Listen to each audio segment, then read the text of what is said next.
Testing, testing, 1, 2, 2. Hey, we're here. I called to order this District of Clearwater Committee of the Whole meeting for Tuesday, January 20th, 2026 at 1 p.m. There's one late item and one change to the agenda beyond that to add. So 8.2 will be the True Capital Road Report. It is already on your agenda as a late item, but we will be taking the presentation from Aikido and Clearwater in the Committee of the Whole instead of the regular council meeting, so that will be under item 5.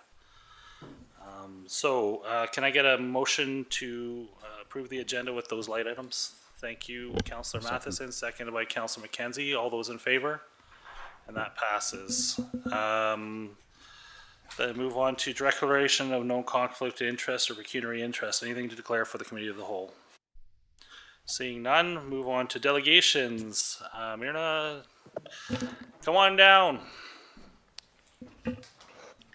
Oh, Margot's going to do it. Okay. I'm going to do it. Okay, well, thank you. Can be here too, but. And we'll just make sure the mic is working for those online and that sort of thing, and we're good to go.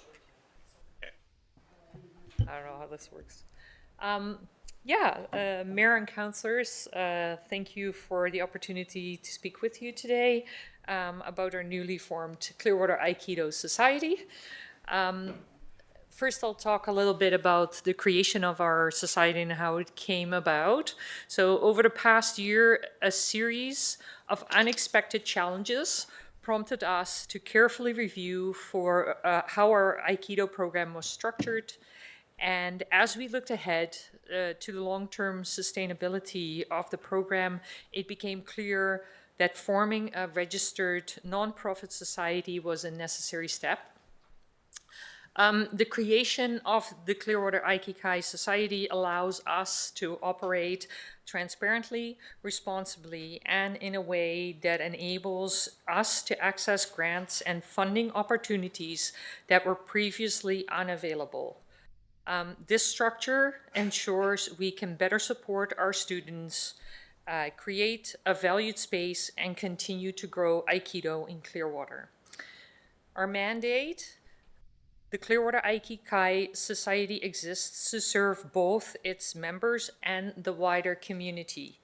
Our mandate is to promote and foster the study, practice, and instruction of the martial art of Aikido in Clearwater, BC, and surrounding communities, provide training, seminars, demonstrations, and cultural events that support the development of Aikido and contribute to overall community well-being, encourage personal growth, discipline, respect, and mutual support among participants, acquire, maintain, and operate the facility and equipment necessary for Aikido practice and related activities, receive, manage, and responsibly use donations, grants, and other funding solely to further the purposes of the society, and operate as a non-profit organization with no income distributed for personal benefit except for reasonable compensation for services rendered. Kangeko, a community opportunity. One of our key initiatives is bringing Kangeko, a traditional winter Aikido training event, to Clearwater. This event offers a unique learning opportunity that is rarely available in smaller communities. Kangeko encourages connection and socialization across age groups and experience levels. Because Aikido is a non-competitive martial art, it is particularly welcoming to individuals who may not be drawn to competitive sports. The event promotes healthy living, perseverance, and mental resilience, especially during the winter months. Clearwater Aikido Federation and broader community impact. So another important objective of the Clearwater Aikikai Society is to build a positive reputation within the broader Canadian Aikido community. By hosting well-organized, welcoming seminars, we attract visitors to Clearwater and contribute to local economic activity. We're working towards hosting a national Aikido seminar in partnership with the Canadian Aikido Federation and senior instructors, with a target date in the fall of 2028. Achieving this will acquire collaboration with the district and the broader community. And we see this as a long-term opportunity to showcase Clearwater as a vibrant and supportive host community. We also recognize that financial barriers can limit access to sports and recreational activities. As a society, we are actively exploring ways to reduce these barriers, including assistance with membership, uniforms, and participation costs. So then there's a request for funding that was submitted last month, I think. We're respectfully requesting $500 in funding from the District of Clearwater to support our upcoming Kangeko event in February. This support will help keep food and travel costs manageable, particularly for youth participants, ensuring the event remains accessible and inclusive. So, and then there's an appreciation and thanks. So we would like to sincerely thank the district for its support in upgrading the dojo space, including assistance with painting, and we're grateful for the collaborative approach the district has taken in working with us as a nonprofit organization, including the development of a user agreement that will allow us to continue training in our existing space while administering the Aikido program in a more traditional dojo format. We would also like to acknowledge and thank in particular Byron Johnson and Leanne Culp for their time, guidance, and encouragement throughout this process. Their support has been invaluable as we work to strengthen and grow Aikido in Clearwater. Thank you for your time. Thank you for your presentation. Are there any questions of Margot on this? Councillor Sim? I think it's been so exciting to watch the development and growth of this. Like really great that it's got a wide span, it's got a real passion, and it's attracted some great interest. My question is $500 really enough? Especially if you are a nonprofit society. I just look at what bank fees alone are. Good question. Well, I don't know. So just to clarify that, we will be, it's coming under the grant and aid package? It is. But my question is to grow this, recognizing some other costs. Yeah. I actually not sure. Myrna, do you want to give some input on that? I'll drag her into this. At this moment in time, I think it probably is sufficient. The planning for Kangeko next month is, we've gone quite, we've completed most of what needs to be done. And this will be our third Kangeko, so based on what's happened in previous years, I think we'll be okay. But as Margot mentioned, we are hoping in 2028 to host a national seminar. That will require a little more assistance with that. But it's pretty exciting to be given this opportunity. It's quite rare for a community the size of Clearwater to have an Aikido dojo, and to be able to have the support to be able to host these types of things. It's really sort of, the Aikido community in Canada is quite small, but we are very well recognized within that community. Yeah, I also want to acknowledge your fundraising efforts as well. So there's been a lot of well-rounded effort, and congratulations on that. Thank you. Yeah, thank you. Yeah. I do have some dojo reports that we've had. We've put some packages together, so if you'd like to have a look at it, we'll leave them here. Yeah, thank you. Just leave them with Linda and we'll Yep. get them distributed to council. Are there any further questions? Sorry, Councillor Frizzle. I just have a simple question. How many members do you have right now? 20, 20. So registration is usually fairly stable between 25 and up to 40 has been the largest number Wow, of that's students. amazing. It's mainly, we're 90% youth at the moment. We really would welcome some adult participants if anyone wants to come and give it a try. Yeah. But yeah, I mean, it fluctuates a little bit, but it's been pretty stable. I think That's a great currently we're number. at 28 registrants. Okay, cool. Further questions? Councilor Matheson. Would it be worth mentioning per capita compared to big cities? Oh, Yeah, we're so if you do the calculate the percentage, we're definitely have the highest. I don't know how to. Registrants Given group. our the size of Clearwater and the number of people within the dojo, we're number one in Canada for that. yep. Good question. Very cool. Thank you. I'm not seeing any more questions, so thank you for your work and thank you for your presentation and escape. Yep. Thank you. Moving on to item 6.1, minutes of the committee of the whole meeting held December 2nd, 2025. Are there any errors or omissions? And if there are none, can I get a mover and a second on that? Moved by Councillor McKenzie, seconded by Councillor Matheson. All those in favor? And that passes. New business, District of Clearwater draft official community plan discussion. I believe True is in the house today. I keep going, I want to say TRU, but it's True. Thank you. Come on up. And whenever you're ready. And I believe we're going to get the slides up and running. And then just introduce yourself for everybody online and everybody in the room.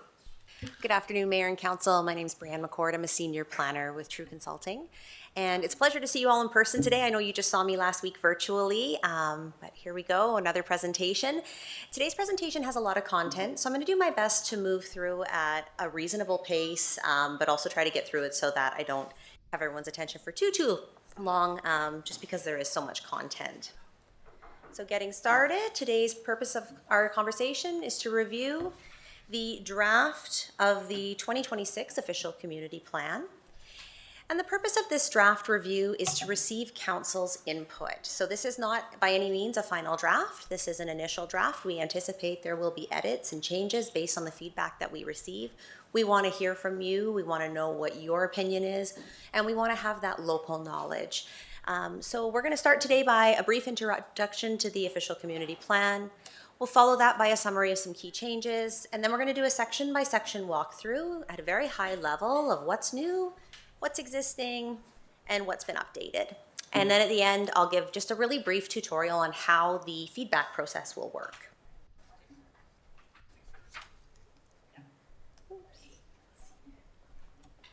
All right. Did I skip a slide?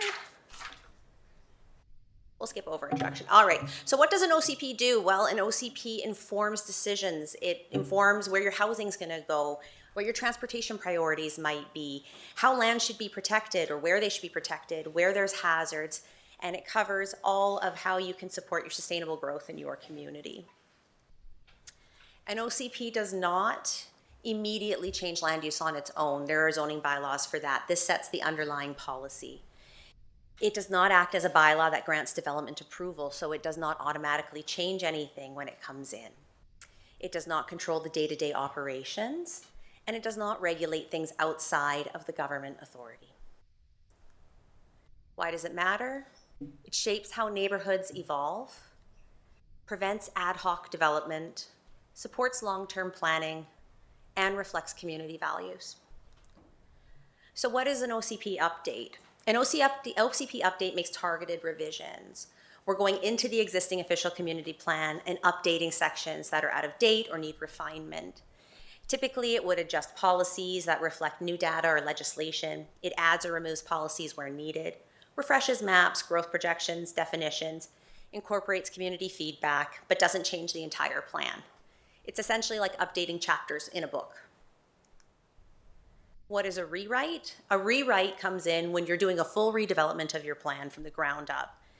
It's when you take the existing OCP and it's no longer representative of community values, growth patterns, regulatory requirements, and a rewrite typically would feature a full new policy framework. It would rebuild your entire document, structures, maps, and format, and fundamentally shift land use strategies or growth directions. That's essentially like writing a whole new book. We are doing an OCP update. So again, update versus rewrite. Update, minor to moderate changes. Rewrite, major foundational changes. An update is faster, obviously lower cost, and a number of other factors would come into this. We are on a tight timeline for this project, and so an update was the choice. I'm just going to touch on some of the high-level key changes that you're going to see throughout the document. There is overall an increase in your urban land. There's going to be provisions for suites and additional dwelling units throughout the district, aligning housing policies with the housing needs report that came out, adjusting residential land uses to better reflect lot area, servicing capacities. There are a couple of new land use designations, one for rural residential, one for town center, and for neighborhood center. There's an identification of some future development areas, a bunch of new policies, some of which would include climate change adaptation, climate and health, emergency preparedness, etc. Support for short-term rentals, updates to DPAs and the creation of a couple new ones. And then overall, the whole document has been reviewed for plain language, style, formatting, and updated throughout.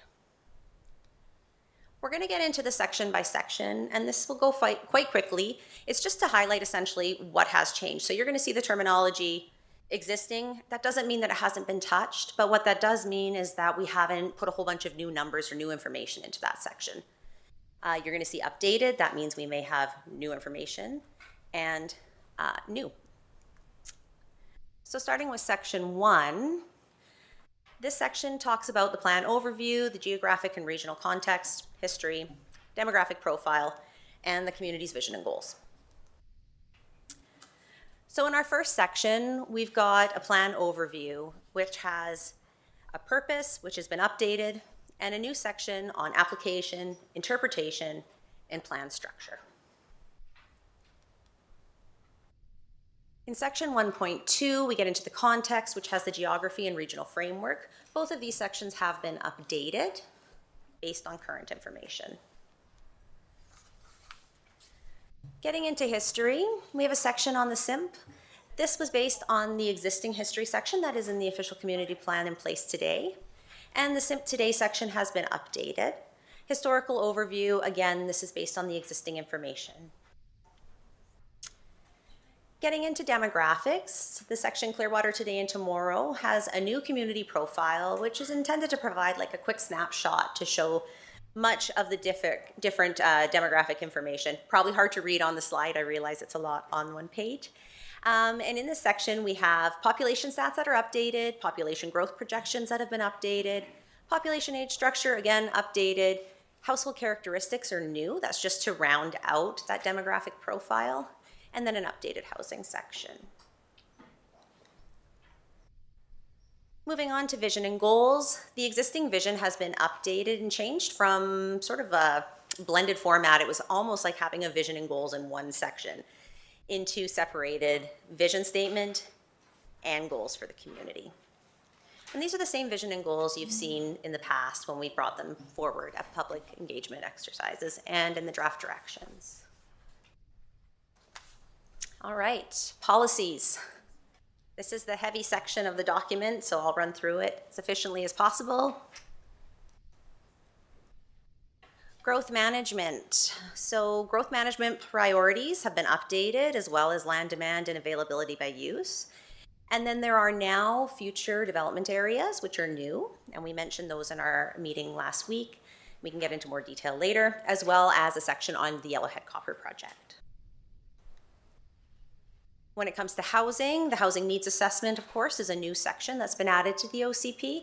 And then the housing diversity section is updated based on existing data with some new information. Community well-being, we have health and social services and education. Health and social services is existing. Education's been updated with new information on enrollment projections and facility maintenance. Social well-being is a new section. Accessibility and inclusiveness existing. and volunteerism and partnerships have been updated. Getting into arts and culture, we have an existing arts and culture section, an update to archaeology, and a new section for truth and reconciliation. Parks, recreation, and trails. The park section has been updated with a new trails section added, and also a new policy section on recreation and community amenities. For economy, the economic profile has been updated along with the commercial and tourism sector information. Forestry and agriculture sectors are existing.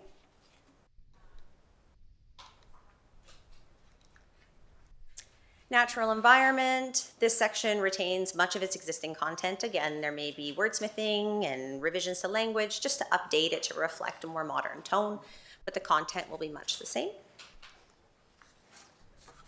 Climate action and resiliency. Climate change adaptation is a new section, as well as climate and health.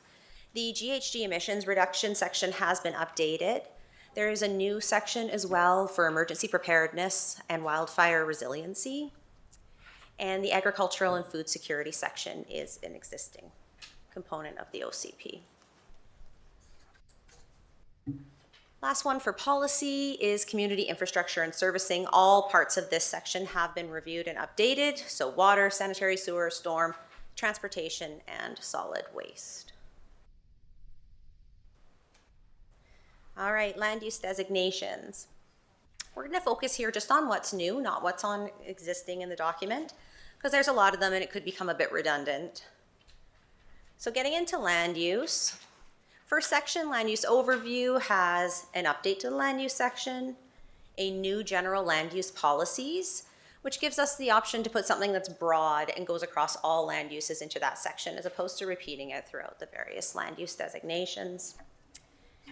And there is a land use designation summary chart for ease of reference.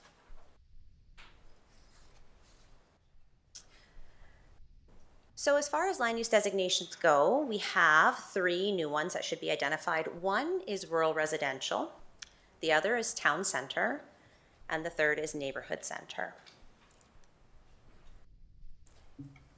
We had an existing land use map in the original OCP, and there have been changes to land use designations, many of which we discussed at last week's meeting, but just as a high-level review, all the areas you see outlined with the heavy blue have undergone a land use designation change.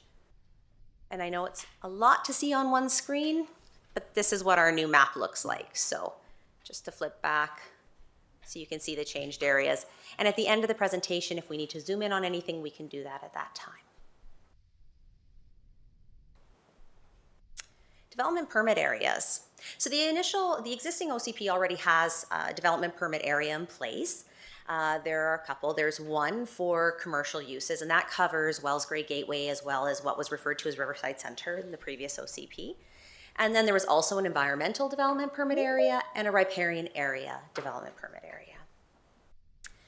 We've gone ahead and added some new development permit areas based on these changes to land use and the new land use designations. So there'll be a town center, a neighborhood center, a Wells Gray Gateway, hazard lands, and environmental. And the environmental one will combine the previous environmentally sensitive areas with riparian areas into one. All right. So in the initial section of the development permit areas, we talk about what DPAs are. That's a new section. We go over legislated authority, which has been updated. There's conversation about what to do in the case of multiple DPAs, also updated. There's a new section for applicable activities, general exemptions, minor variances. And approval delegation has been updated. Security deposits remains as is. So the development permit areas will now, as outlined, include town center, neighborhood center, Wells Gray Gateway, and hazard lands. There is a new section in the draft OCP for implementation. Everything in this section, with the exception of temporary use permits, is new content. The implementation section will talk about how we go from vision to action. It identifies action items, implementation tools, and plan monitoring and review. Temporary use permits has been moved to this section. That gives a temporary opportunity for someone to try a different type of land use before they're ready to rezone their land. Development approval information has been added. This is a new section that explains some additional tools that staff and council can ask for when reviewing development. And there is a section on what things mean. So acronyms, definitions, all that really exciting reading material. And now I'm just going to give a quick rundown on the council review process. So as I mentioned at the beginning of this meeting, I want to get your feedback. We want to hear what you have to say, and we want to catch anything that's changed, grown, developed over time with your local knowledge. After today's meeting, you're going to receive a digital link with a shared PDF document. And in that draft document, you're going to be able to add your comments. You'll highlight a word, sentence, image, or figure that you would like to comment on and put your feedback in and post the comment. You can exit and re-enter the document at any time. You don't have to worry about saving or anything like that. It's automatically done in the cloud, so certainly it's a large document. You may not want to go through all of it in one sitting. That's understandable, so don't stress about going in and out by at any time. We do ask that feedback be received within 2 weeks. That's the turnaround time that we're targeting. And then all feedback will be reviewed, of course, by the OCP team. So how do you do it? Once that link comes out, you're going to open the shared document, and you're going to have a little comment button there that you'll select. It may already come selected for you, I'm pretty sure, when you open it up. You'll click on it to comment. Next, you're going to select the text that you would like to comment on. Ideally, if you're trying to comment on an entire section, select all of it. If it's one word, just that. It just makes it much easier to understand where your concerns lie. If we just post a comment broadly, it's really difficult sometimes to nail down exactly what we were getting at. And then you'll add your comment in the text there, and you'll press post. So add comment, click post, and that's it. That's all you have to do. Once you're done going through all of the document, we'll let staff know and we'll move forward. Thank you. Thank you for your presentation. Yeah, thank you. I already submitted some things, but I will resubmit for clarity in the format that you've done. And thank you for that tool that looks incredibly easy to use and puts things in the right context in the right place. Just for council's knowledge, there were sections in there that were retained from before related to outside organizations, and I did express some concerns about them. And talking to staff, there was an effort made to get those organizations to update their sections. So if you do see errors and things that do not directly involve the District of Clearwater, say hospital or community partners, the effort has been made. But it is worth reaching out to them to get correct information if you're going to add your comments to them. Also, for things like, just a question, if I may.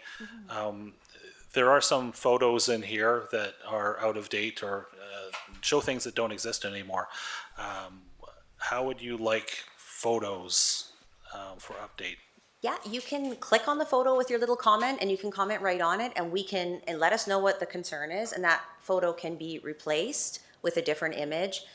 If you have images in mind or good quality images that the district has, if they could be shared, that's incredibly helpful. Yeah, that's where I was going with Yeah. it. Would you like them shared to our staff and then forwarded, or yes? That would be fantastic. Yeah, if you could forward them to staff and have staff forward them on, that would be a great resource. Yeah, For sure. No, Yeah. I know it's always a struggle to find when you're going through various photo banks to find stuff that really sings for us.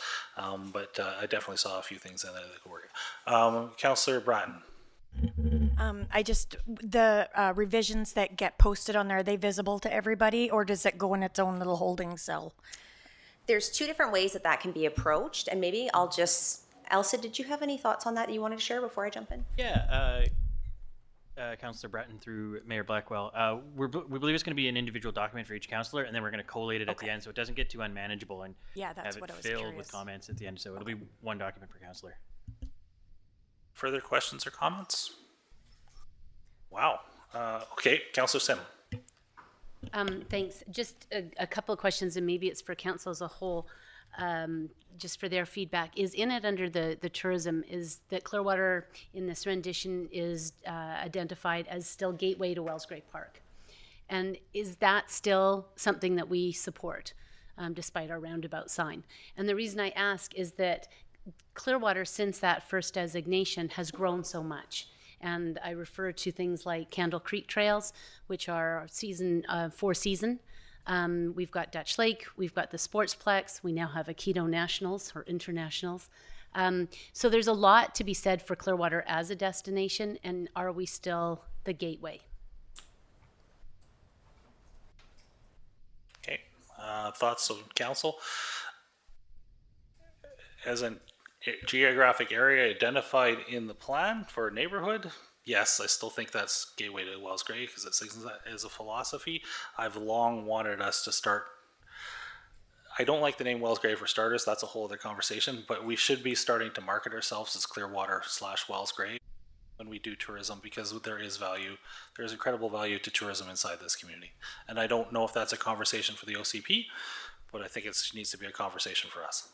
Anybody else's thoughts? Okay. Go ahead, Councillor Herring. Yeah, this is more of a comment on the process, so I'm not sure if it fits under feedback on the document. And I don't think it's specific to just this OCP, but OCPs in general, and it's a challenge I'm wrestling with. These are a vision, and we're looking positively towards the future, trying to build this vision for growth in the future. If we were trying to develop an analogous plan for a business, right, and we wanted to grow a business, let's say we want to be the world's biggest producer of microchips, it would probably be important to mention that we don't know how to build microchips and we have no money in the plan, right? So I guess what I'm saying is vision is great, but one of the limitations of this document, we can say all the things we want to happen, but without context around our infrastructure deficit. I look at this other report on our table from True, same contractor, it's providing a picture of our roads needs that far outstrips our ability to invest in the OCP. So I just have trouble balancing these two things. How do we give a vision to the community, but also tell them what's realistic here?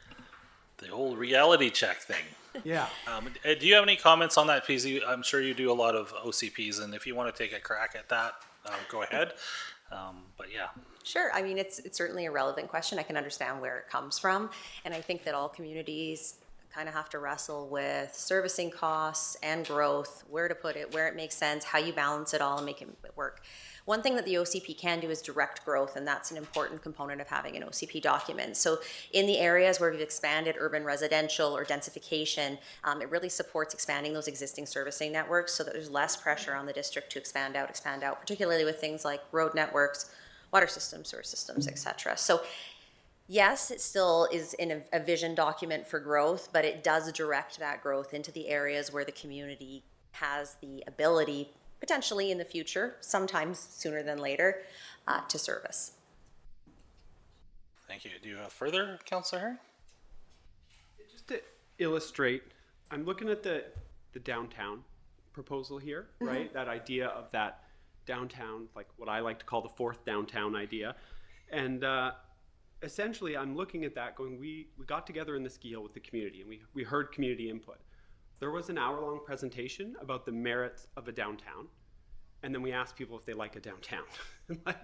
To me, I can give presentations like that too. You're leading the audience, kind of thing. If instead we had an hour-long presentation about infrastructure debt, and then asked, "Hey, do you want a downtown?" you get a different answer. So to me, there's a leading the community component to this that is a little disingenuous in my mind. And like I said, I don't think it's specific to this particular OCP, but to the process of OCP development in general.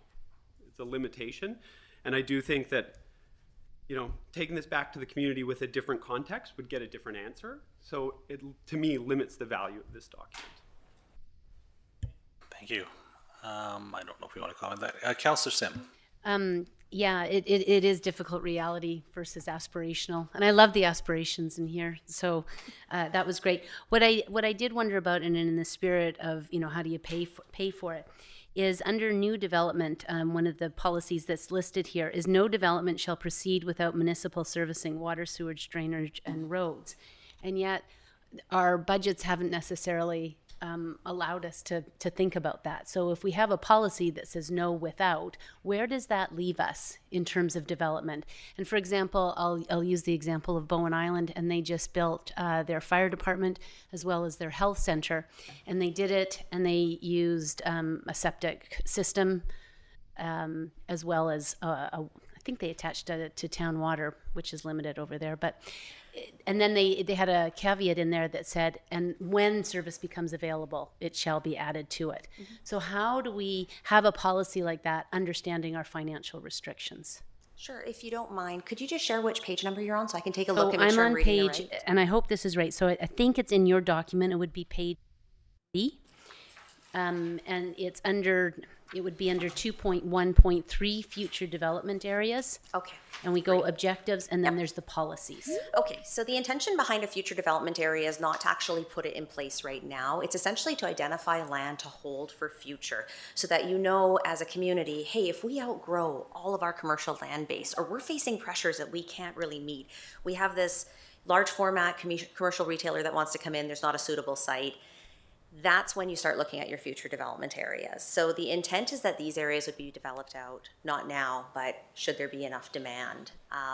And ideally, at the time that they are developed, you would want them serviced. That's not to say that we couldn't add that caveat that you brought up. That's absolutely a possibility if that's what council would like to see. The language can be softened around that. But the intent for these areas would be commercial and industrial type uses, and ideally, where possible, serviced. Yeah, and just go ahead. to follow up, because I think later on in the document, it does refer to, and where servicing is not an option, and then it talks about land size. So I was just trying to understand the consistency or inconsistency or the intent to it, because at first blush you would look at it and go, well, we're hooped. But if there's a way to maybe soften it, if it's to the appetite of council, is just to look at that, because the roads report is daunting. And then to look at the rest, and then how do we, if we don't grow our opportunities by bringing people in, how do we eventually pay for it? Fully agree, and I think there's two things. There's the official community plan, which this is a 5 years until we do it again, but it's really a 20-25 year outlook, and the section that I think you're referring to, maybe not Councillor Sims' thought process on it, is that sort of when we've used everything else up, then we look here. Which means that we'll probably be far more prosperous and maybe dealing with some of these things by then. That absolutely said, we need to have an honest conversation at some time in the very near future about asset management and things like these road reports, and put it into context. We've already had a report that we need to go in excess of $1 million of taxation a year to get on track with road repairs alone, so that we can maintain the standard essentially I believe that we have right now, which not everybody thinks is that great. So we have a big conversation coming as how we do that, because right now we're putting $300,000 aside, which is less than 10%, and we may need to go to 20/30% of taxation to achieve that goal. That is a big conversation. That is a conversation that communities like Osoyoos have done, and it has not gone well for them. So there's, part of the thought process is that growth pays for growth. The more people, the more businesses we have, the more people and businesses that we have to share the burden, which is one way. So there's a huge philosophy on that, and I think we need to have that as a conversation as a council. Councillor Herring was talking to me earlier about this thing, and I think we need to have a workshop so we all understand what we're talking about when we do this, and then I think we need to have a committee of the whole to have a discussion of this in a fulsome way so that the public understands what we're talking about here. Okay, thank you. Any further questions on this presentation? Go ahead, Councillor Herring. This is more of a comment than a question, but that community profile is so awesome to see. Like, the update is incredible. I loved that 66% of this community is under the age of 60. That completely turns on its ear the numbers we've been looking at, right? And the way we've been thinking about the community. This is a young person's town, which is not something I ever expected to speak to, And I really, and on that note, especially that note, I do appreciate the use of BC Stats versus Stats Canada, which has a very long window between censuses. The BC Stats predictions give us sort of a closer to now snapshot of the world, and that's much more useful than 2021 data pre-COVID, essentially. So thank you. Go ahead, Councillor Sim. And then the last one is just trying to understand, and again, aspirational, but on page 56 of the report, it says to expand the sewer infrastructure around Dutch Lake, which would be a dream. But sort of where does that fit in, given the fact that we've already listed a number of other needed infrastructure projects to support different residential development as well as commercial and industrial development? That was what I flagged as removal. Oh, okay. But I mean, I don't know what your thoughts are on that. We looked at that, and one of we actually had a plan and a grant for that a decade ago, I believe. The thing that it doesn't think about, and it's be a great plan. It costs a heck of a lot of money. I think it was $8.3 million, somewhere in that neighborhood, 7 or 8 years ago. It would require existing people that already have wonderfully functional septic systems to pay $40,000 to $80,000 a lot in order to join. And I just didn't think we'd get the buy-in for that one as a thing. There's certain businesses, obviously, like the resorts, that could benefit from that, but the whole neighborhoods that were envisioned in that plan, I don't think it would work for at this point in history. But I appreciated it being included, and I was reading Victoria's OCP and their planning, and what they had is they had sort of a preface of, we recognize these projects are not likely going to be budgeted, but they're in there. So if something dramatic came in the next sort of 5 to 10 years, this would be one of those things that I think the community would really value, especially since the community's reverence for Dutch Lake and the health of the lake. So I didn't know if there was a way to maybe bring in some realistic checklists of, here's what we do know and here's what's possible, but here's what we're hoping for. Mayor I think Blackwell? online, Byron, your mic is open. Just Yep, thank you, Mr. Mayor. So very similar to what Councillor Sim said, we had a discussion about whether we include that project or not, but Dutch Lake is so critical to the overall community, and we know the number one risk with Dutch Lake is all the septic around it. Our thinking was leave it in the OCP to show its importance, but then we have to go out and find grants for it, because you're exactly right. There's no way that the community can bear those costs. So, but it ticks a lot of boxes for grants in the sense that it is full on about environmental protection, but it also is about economic development in that area and the ability as well to, to have more development along the lake in an environmentally sensitive way. So we talked about that one, whether to put it in or whether we just pull that one right out, but I mean, we're open to council's wisdom on that. Thank you. And I think the best way to do that is maybe put your comments in the box and submit them. But I think we'll have to have another complete discussion on that one. So just to follow up on sort of similar what Victoria had done, is there a way to sort of preface, here are some of our aspirations, and just being realistic in the document? Is that something that would be considered, or is that unusual?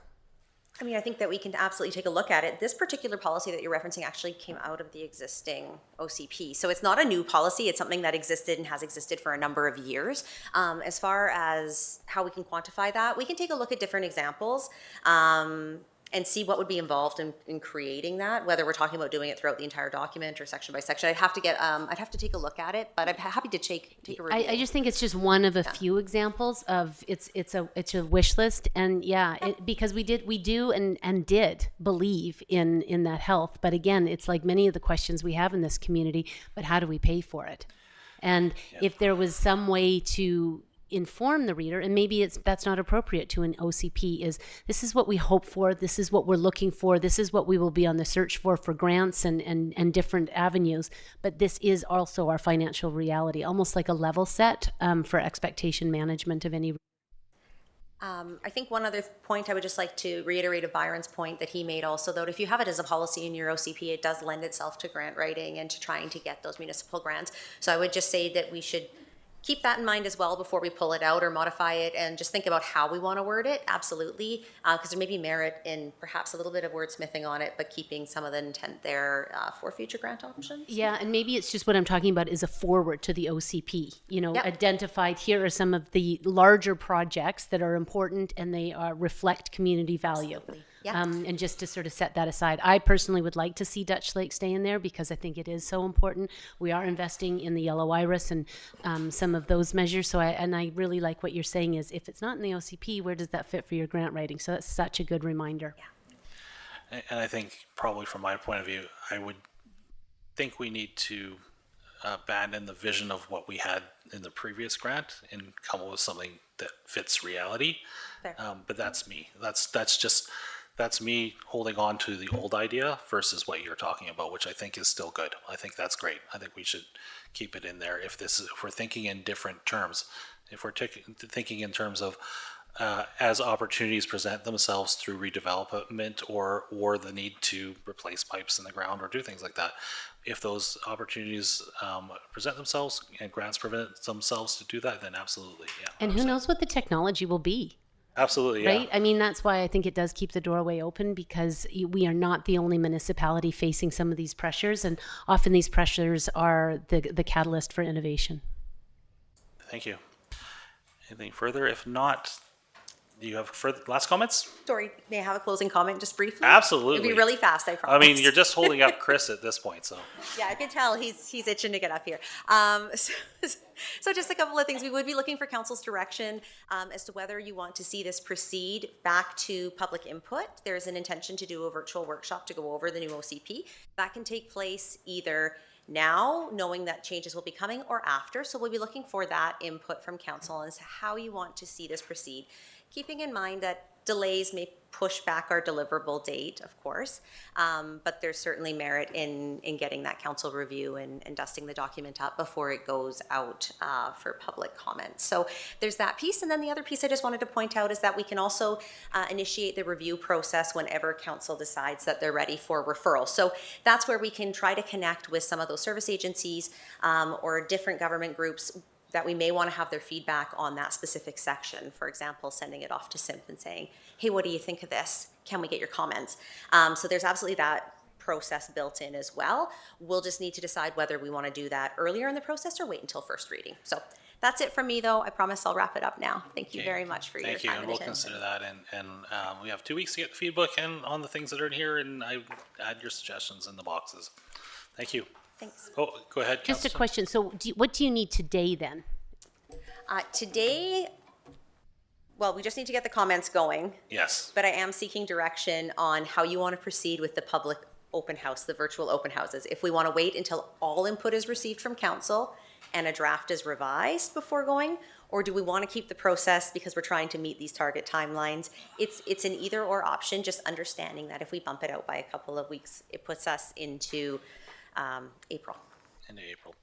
So with that, I think that there's a few that the mayor's already pointed out to you, like, you know, the Community Resource Center is no longer within our community. So there's a couple of big ones, but I think that they could serve as good examples to push it out to the public sooner and saying, you know, we identify and here's an example, so that they don't think that this is just a final draft, that they do see it's a work in progress, and they do see that lots of different eyes are on it. And I think it would be just fine to send it out sooner than later so we can continue to work on this process. Yeah, I think council's feedback, and then if council in your feedback identify things that require consultation with the third party organizations or community partners, absolutely bring that forward. I did that with YCS yesterday, so that we could encourage their contribution to editing this document, and yourself and Councillor Herring's expertise on the healthcare system and other areas of town, the school. I noticed there was a couple statements about the school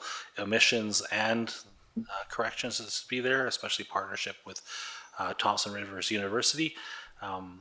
Yes, I find a way to clarify that, get that in through Mr. Prime. Or through the form, and I think that's good. Did Byron want to say something, or what's going on here? Why are you... Okay. Yeah, thank you, Go ahead, Mr. Mayor. Mr. Johnson. So if I could make a suggestion, it would be that perhaps before we send it out to the public, we leave it with council for a couple of weeks to find any errors or things that they feel are incorrect there. And the reason I say that is anytime we send out documents to the public, if someone from the public can look at it and say, oh, I just found 3 errors in this thing, even if we've heard about those errors from other people, it hurts the credibility of the overall document. Whereas I would rather, by the time it gets out to the public, we've all taken a good look at it, we're happy with everything that's in there, and then it goes out, and then if the public finds stuff, great, but it shouldn't be the low-hanging fruit, so to speak, because I don't think that does well for the credibility of the document. Yeah, absolutely That's agree. nice comments. Thanks. Yeah, thank you. Okay, I think we're done with this one. Thank you for your presentation. Thank you very and much. we look forward to doing some online editing. Mr. Crowell, come on up. You are next with this lovely, very expensive multi-page document here. What do we got? How many million per page do you think we got there on 10 pages? Probably. So sorry. Let's not start. We left the cost till the end. Thank you. And Mr. Johnson, your mic is still on, just to let you know.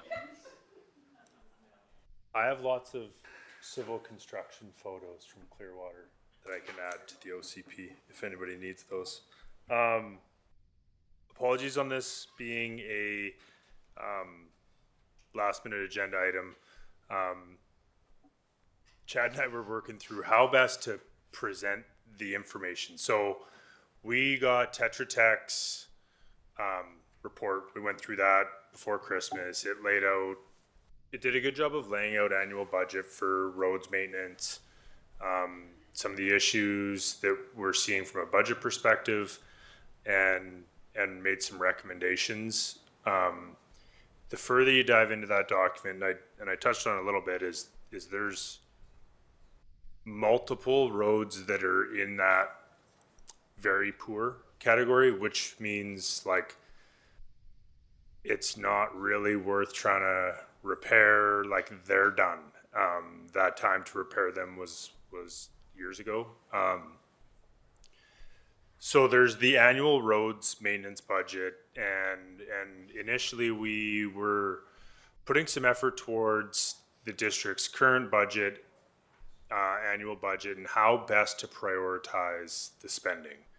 And it was difficult because it felt like it was, no matter which way we looked at, which roads, which areas, it wasn't going to have a meaningful impact, and potentially would have resulted with that $300,000 annual budget in us perhaps not making the best decision.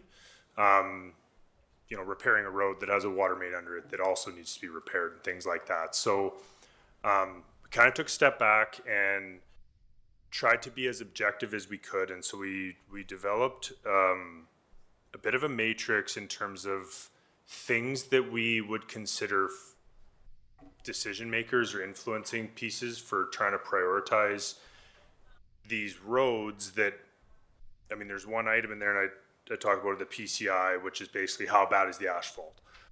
Okay, well, if there's, say, 3 roads that are all failed and very poor, well, now how do you prioritize those? So that's kind of what we got into next, and we have the PCI, road classification, which the Tetra Tech report touched on. It just compared local to collector and arterial. Why the road has failed. Sometimes there may be options for ways to repair a road or prolong its life depending on the failure mechanism, whether it's base gravels that have failed or maybe it's shouldering and there's drainage issues that are leading to more heave than's needed, or different examples like that. So why the roads failed is important. We don't have traffic counts and traffic modeling and a functional traffic model and all those things to determine, if you want to get objective, which I prefer, but without that concrete data, we kind of rely a little bit on some anecdotal, this road is more busy than this one gets more traffic, this one's more centrally located, and you can try to compare a very poor road on the outskirts of town to a very poor road right in the middle of town in the traffic. So usage and importance is important, and then scope, the magnitude of the project, the cost of the project. Is there underlying infrastructure that's failing that also we would be wise to consider? So that was kind of the way we went through to analyze different projects to try and prioritize them. Unfortunately, like, no matter which way we spun it, there's pros and cons to all the projects. We also added in, because of the costs, is there any of these that potentially would typically qualify as grant funded options? Is there DCC funding contributions potentially? Is the infrastructure underneath is it a critical piece of infrastructure, and is the risk very high of failure? That can be material, age, for water main, it can be the operating pressure. So there was a number of influences on that side. So if you look on the memo on page 3, we tried to summarize this as best we could in a table. And I'll just quickly go through this and maybe flag some of the key pieces in here. The PCI, the way they do it is they break it down into 30-meter chunks. For Old North Thompson, you got 2,100 meters of road, so there's a lot of variability in the rating on these 30-meter pieces. But all 3 roads had, when you averaged all the PCIs out, they were actually like very similar, which unfortunately didn't get us any closer to prioritizing. The road classification, Old North Thompson and Clearwater Village are both arterials. Robson has been classified as a local road. I've spent enough time in Clearwater to know that it doesn't function as a local road typically does. Typically, a local road is limited primarily to people that live there. There's a lot of people, myself included, who drive through Robson. So I ignored that when we did this in terms of trying to prioritize. I think it actually functions more like a collector and arterial, even though the current designation doesn't agree with that. And I open to feedback on, you guys spend a lot more time here than me. If you don't think that's the case, by all means, that's something we can talk through. That's a little bit what I was getting at on the traffic volumes. We don't have the model, so the idea of, impact to the community, if you live here and one of these projects gets done, which one do you think people will be like, that's great, that road's really important to me, I drive it all the time, it gets high vehicle usage. So to me, the Robson Road of all 3 feels like the most important. It also ties in some of the other upgrades that we've talked about, making rural versus urban, aging infrastructure. This was identified in the stormwater management plan as an area last year that is, it's got its shortcomings with some failed drainage infrastructure on there.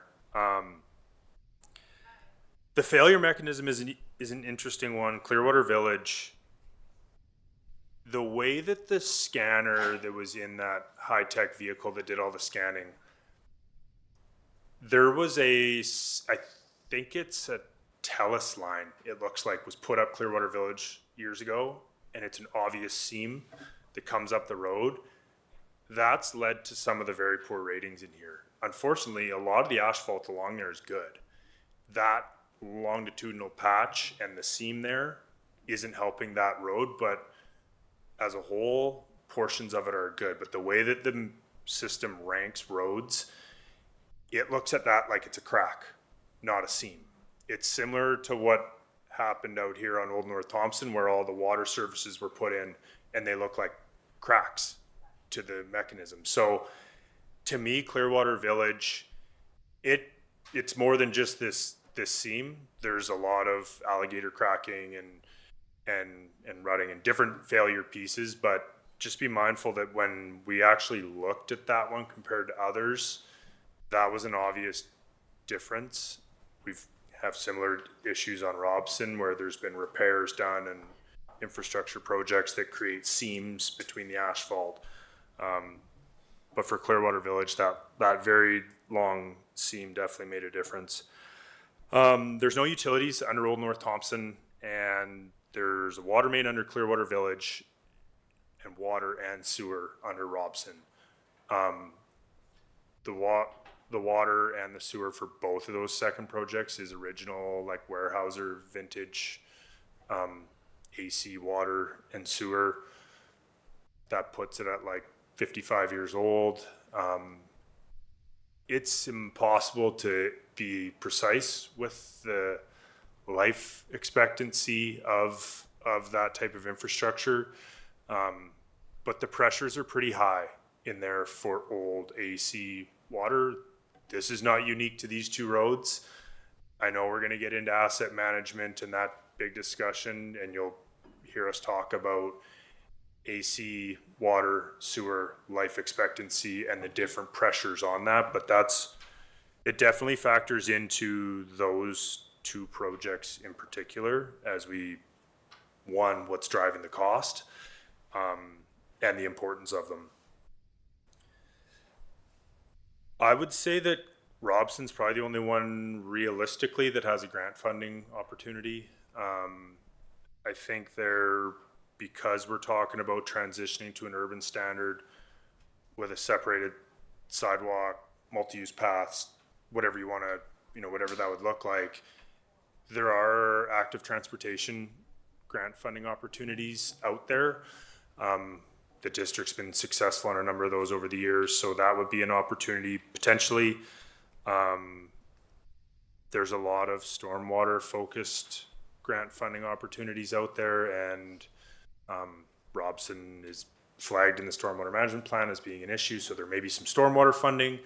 And then in the previously proposed DCC bylaw, Robson was flagged as it was flagged in the roads section and in the sewer section. So there may be some DCC funding depending on that whole conversation, which is a conversation for a different day, but it is flagged as in the DCC bylaw. The last piece here, the costing. So they're vastly different costing. From a high level, low to high, Clearwater Village, we put at about 1.4 million. I'll preface this by saying these are very preliminary costing. This is meant to facilitate a discussion, not take these numbers to the bank. But just, you can see the difference between the two. You go from 1.4 for Clearwater Village to 2.4, 2.5 for Old North Thompson. Even so, that's less than double, but the length of Old North Thompson is like 3.5 times the length. So Old North Thompson has no infrastructure, and we think that you can do a lot of mill and inlay. So the solution to Old North Thompson is likely different than Clearwater Village because it's the old highway. I know Clearwater Village is also the old highway and may have the same improvements, but that long seam is difficult to address. Robson's a much bigger project. We have it at 6.6 million. It includes a full replacement of the water and the sewer, transition from rural to urban. It's a much bigger project, and it also includes replacing the water and sewer through the Robson easement, which we've looked at that in the past, and it will not be simple. So the sewer along Robson, for a lot of it's 4.5, 5 meters deep, sandy material. You got to keep the 40 houses on Robson in service while you put a new sewer main in. You guys can piece together how tricky of a project that is. But I mean, we've been talking about, I think you mentioned, we've applied for a grant for this before. We've been talking about Robson since I've been involved in Clearwater. So it's an important project, but it's a big one to bite off. So,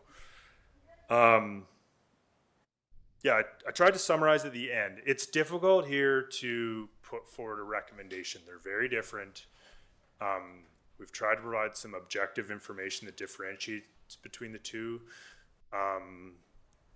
I think that at this point, part of the discussion is any one of these is a far cry from 300,000 a year.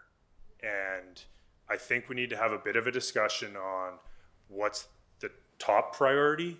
How do we want to approach this? Do we want to approach it piece by piece each year? Do we want to save up and do a project in a few years? Do we want to do a project now through borrowing? There's a large finance element to this in terms of the options, but thought that it was best to bring forward what we see as the top three priorities, the pros and cons of each, an explanation on why they're different, and then have a discussion about how we decide to move forward. On that note, who's got some questions on this? Oh, I'm sure there's questions on this. Just adding it up at 10.5 million plus or minus 50% estimate here for all. Sorry, three of I'll these. clarify the costing too. Yeah, that would be great. 'cause The costs, it says plus or minus, it includes 50% contingency is in the numbers. okay, thank you. That was supposed to be including 50%.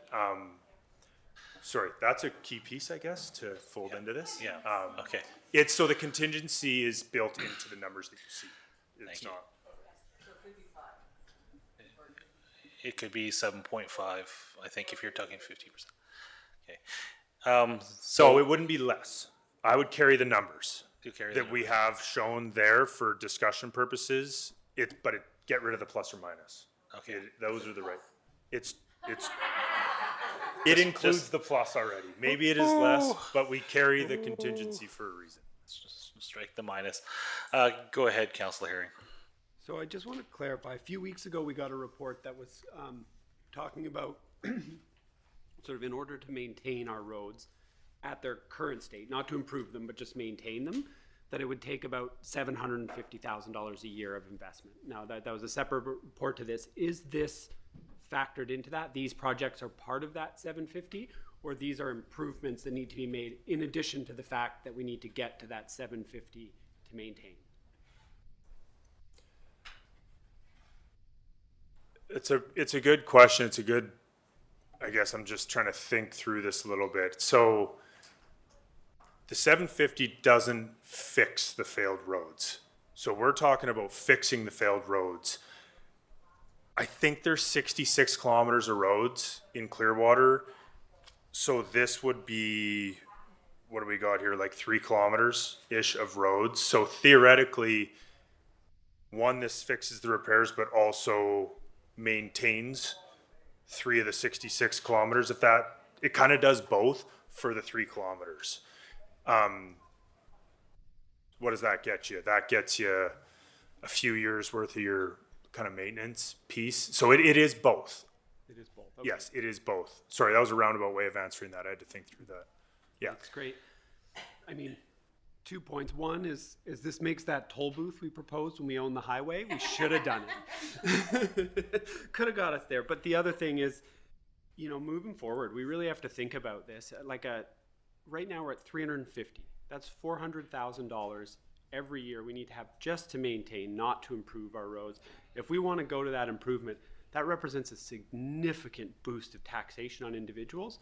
But one way to offset that boost, to cause it so that the people of Clearwater don't have to pay straight out the way they are now, what is that, a 30% tax raise or something crazy like that, is to develop more houses, to make our tax base bigger and make a bigger group of people paying the same amount of taxes in.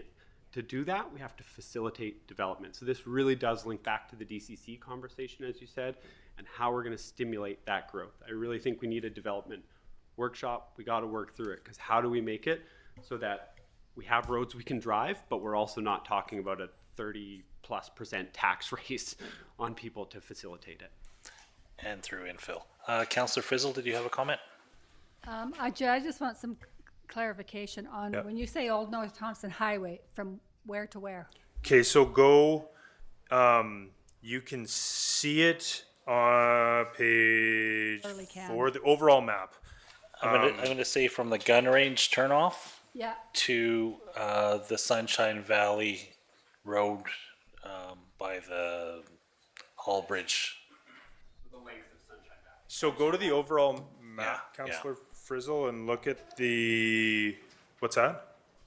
you're talking at that, on the road. If you're driving that way, you get to the old Sunshine Valley, Yeah, start there, and then basically to where Sunshine Valley comes back, so just that strip there. 2.1 kilometer strip, yeah. That's where I That's wanted. the stretch. Okay, that's yeah. the clarity I wanted. And Okay. also I needed on the Clearwater Village Road. This stretch of Clearwater Village. Yeah, It's from where Myrtle meets up with Clearwater Village down to the bottom of the hill. Fire hall to the bottom. Fire hall to the bottom. Fire hall to Public Works, essentially, like that stretch there. wow, that's it. It's only I know, it's only 600 meters, I think it was.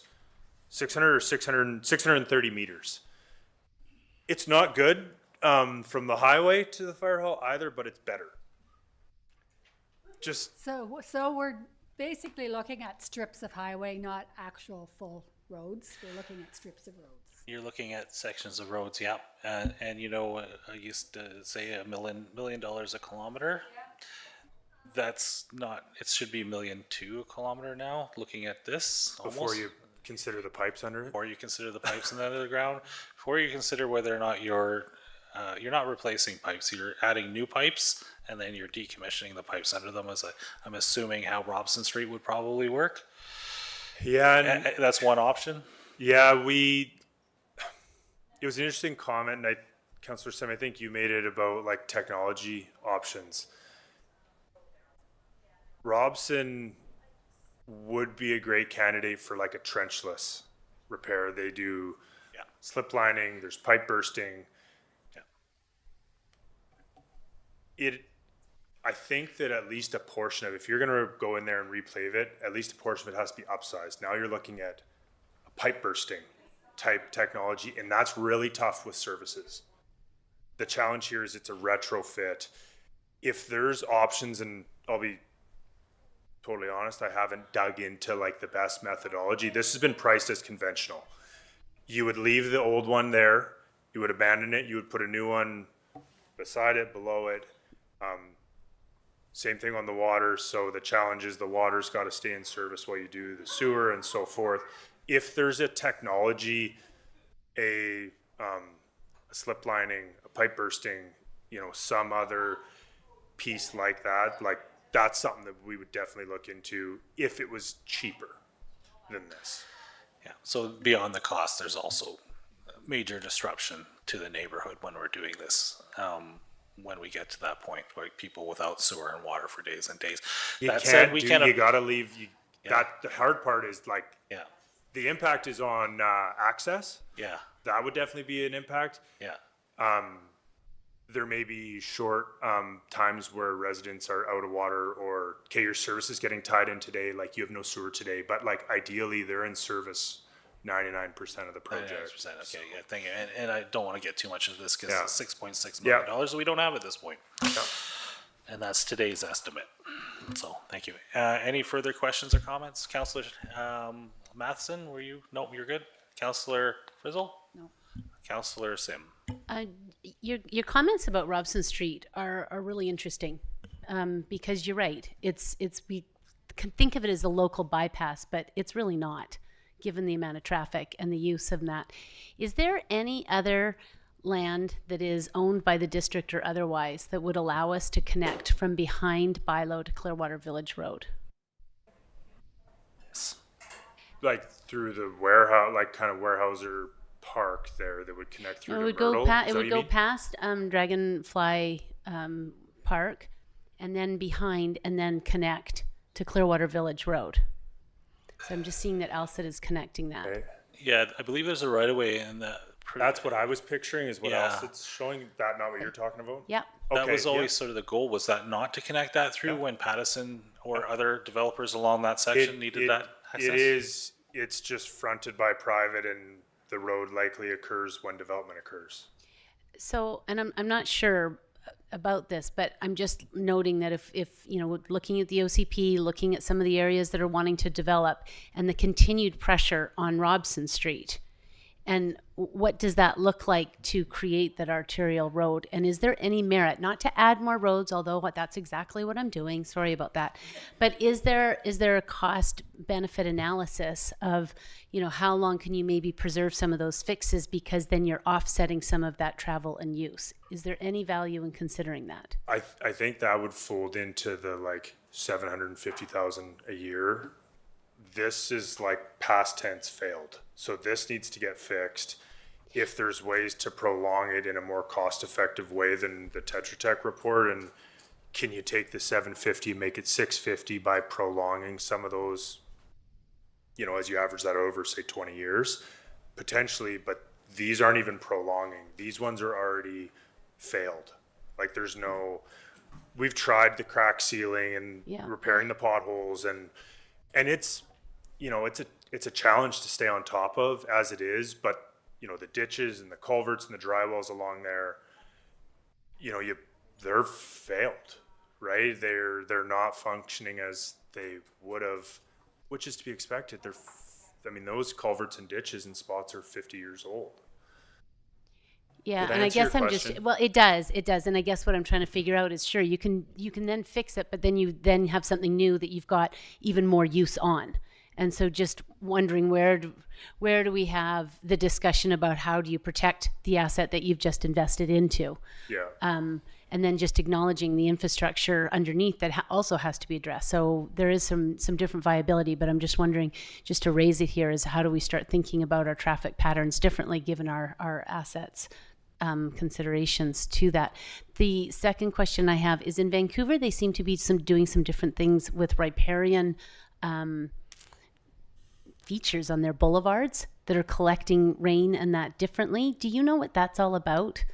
So it's not necessarily the storm works, but it seems to be how can you use some natural features that collect rain and disperse it differently? Is that and that was a lot of the stuff that we discussed in the stormwater plan about how Clearwater, the storm system here functions. And it's, a lot of communities strive to have a system how Clearwater's naturally is, which is primarily ditches, culverts, evaporation, infiltration. You know, we don't have this large urban piped system that goes to dedicated detention ponds. What we're talking about would be a separated sidewalk, where drainage goes into the ditch, evaporates, infiltrates. There would be, you know, without getting into the details, like mechanisms to get it into the ground, but that's exactly what it would be, is a vegetated kind of dual purpose swale landscape area that would manage the drainage. And I'm just wondering if that, because we're hearing sidewalks, we're hearing active transportation, we're hearing all of that. And I guess where I'm trying to go is are there natural mechanisms that don't require that concrete infrastructure? And so if you save your money on that, does that then allow you to offset and build that new right-of-way into behind Bilo to Clearwater Village Road? So then you actually preserve Robson Street as just a neighborhood right-of-way the way it is, but you've saved that money, and by almost doing what they do in some of the larger centers, you know, roundabouts, local traffic only, and you divert it. So you don't have to put all the money into the sidewalks and that type of thing. So it's using the money and trying to divest neighborhoods and make different uses. Yeah. That makes sense. Yeah, no, and that was actually the long-term intention, I think, several years ago, was to complete the road from behind Bylaw over onto Myrtle Road? Crescent is the cul-de-sac? I think it's the connection Myrtle that Road. else was showing. Yeah, so that was the intention. It was just a matter of waiting for development to happen there to make that happen. But yeah, that was the intention, to bypass Robson Street and to turn Robson Street back into a local road. And when Peter Trush Trachet. I know who you're talking about. He's on my LinkedIn, anyways. When he was talking about that, there was actually a plan because Robson Street was used as an example of traffic calming that would reduce the amount of flow through Robson by just the design of the road. Another conversation that I remember coming up at that point is that Robson just doesn't suffer from failure. It suffers from the fact that, and this goes into many neighborhoods in Clearwater, that those ditches that are existing there have been allowed to fill in for years and years and years, either with things that the landowners have done, but mostly what I'm seeing in neighborhoods is actually road sand and grit has filled them up, and we have not had a process of cleaning those out, so we have less effective infiltration and things like that there. And if you want to comment on that. Yeah, the ditches, because Clearwater's underlying gravels are so good, it actually masks a lot of the issues that Clearwater has. I think that what we're talking about is, I guess, Councillor Sim, there's a few good examples in Kamloops where this has happened. It's kind of a blend. Windbreak on the North Shore is a good example where there is curbing, it is modern, focuses the spots where the drainage gets into the ditch, curb cuts, and it's dual purpose. And the elevations, like not all driveways actually have culverts. The idea is that it's forced to go into the ground. It's kind of a pretty sustainable way to manage your drainage, and one that would work well in Clearwater. But the maintenance in any of these, it's not like because it's a ditch, there's no maintenance. It's the road gravels, curbing helps, but the road gravels, the shouldering, all that stuff, it's just tough. I mean, a lot of sand and gravel has to go down to keep these roads safe, and that all ends up in the ditch. So it's a maintenance problem. Thank you. Any further questions on this one? Okay. Thank you for your presentation. Thank you for your time today. It was very informative on both of those. Can I get a motion to adjourn the committee of the whole? Moved by Councillor Bratton, seconded by Councillor McKenzie. Thank you. All those in favor? It is now 2:22. We'll see you back here at 2:30 to start the regular council meeting. Thank you.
My mic's not live. There we go. Call to order the regular council meeting of District of Clearwater for Tuesday, January 20th, 2026 at 2:31. I'd like to begin by acknowledging that we are fortunate to be gathered together on the unceded territory of the Simp people who have been caretakers of this land since time immemorial. There are 2 late items so far to add to the agenda. Item 16 under 16.3 will be the SIMP request in relation to SIMP / SRG request in relation to fencing in the Raft River riparian habitat conservation area. And 16.4 will be the addition of a community grant form application from the men's shed. So anything else that anybody would like to add to the agenda? Okay, if not, seeing none, can I get a mover and a seconder? Moved by Councillor Bratton, seconded by Councillor, somebody stick your hands in the air like you don't there. There we go. Thank you, Councillor Matheson. All those in favor? And that is adopted. So that was Bratton and Matheson. Any declaration of known conflict of interest or pecuniary interest? We'll start with Councillor Matheson and then go around.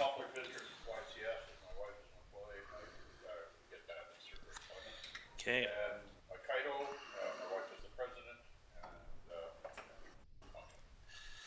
Okay, Councillor Frizzle.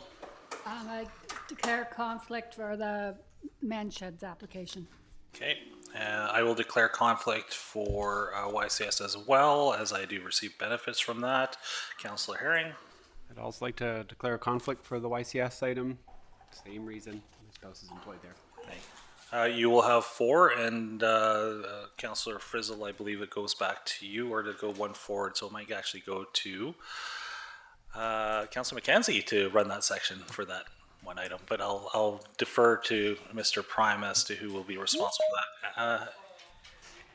Any further conflict of interest declarations? I don't really feel a conflict, but I could ask for CSS. I don't feel conflicted about that. Oh, sorry. No, that's fine. If you don't feel conflict, I don't. Okay, you don't have to declare one. I don't see that as in my personal opinion, you're not making an income from that particular school. So, yeah.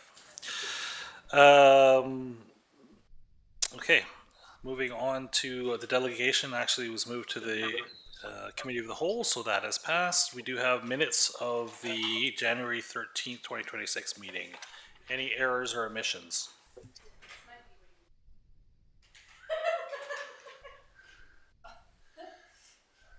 There we go. So, on the minutes of the meeting, do I have a mover and a seconder? Moved by Councillor McKenzie, seconded by Councillor Bratton. Thank you. All those in favor, and if you do have any errors or omissions, please pass them on to staff.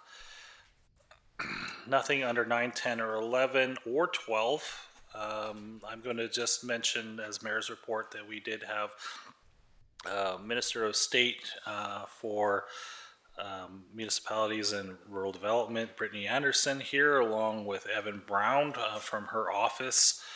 For a meeting here yesterday afternoon to have a good chat about key issues that we have in Clearwater related to infrastructure, the potential of the Yellowhead Mine, growing pains, and a few other things in town. And it was really nice to have them here. I think we had them here for about 50, 60 minutes before they moved on to Valemont for a steak dinner and a greatly appreciated cinnamon bun nighttime snack. I got that text last night. They were great, weren't they? They were, yes. Evan especially that was an awesome thing to have right before bed. I don't know if you woke up in the morning with heartburn, but it's all good. They were sourdough. So there you go, local baker. And I will pass it on now to Councillor Bratton for your report. I don't know if everybody noticed, but the gratitude board out front emptied itself, so we're rejuvenating it. Me, and I may give it a new facelift. So I might turn it into something of good ideas board, or just keep it as a gratitude board. But actually, I got a lot off of it, and I kept them all, and I'm going to hang on to them and do something with them, but I'm not quite sure what. But it looked like it was quite popular. And something that I noticed back in the 1959-60 era, we used to have a community rec society, and I thought that was something very interesting. And I'm going to look into. As I'm looking at trying to personally start out a Santa parade of some sort, I thought that might be kind of cool. So anyways, keep it in your bonnets. Thank you for saying Santa parade less than 30 days after Christmas. But you might enjoy that. Start early. Thank you for your report. Councillor Frizzle. Not a lot to report. I attended that meeting with the Ministry of State as well, which was very interesting, and that's about all I've done this week. Thanks. Thank you. Councillor Herring. Yeah, I just want to say, sorry for missing the last meeting. That was an excellent discussion. I did listen to the meeting afterwards, and thanks for taking my comments in a written form. It's always frustrating when you've got something to say and you just can't make that meeting. It was just unfortunately a conflict I couldn't avoid. There was one thing in that letter that just got missed, and I'm hoping that maybe we can bump it to our next conversation about DCCs. I just want to flag, but I asked a question on what percentage of new infrastructure costs have actually been covered by DCCs to date. So for our next conversation, it would be a really interesting number to have, just to look maybe back at the last 10 years and say how many of the projects that were on our DCCs list and what percentage of them was funded by our actual collected DCCs. We can leave that to staff. Yeah, and did attend the meeting with the minister there on Sunday, and that's about it. Okay, thank you.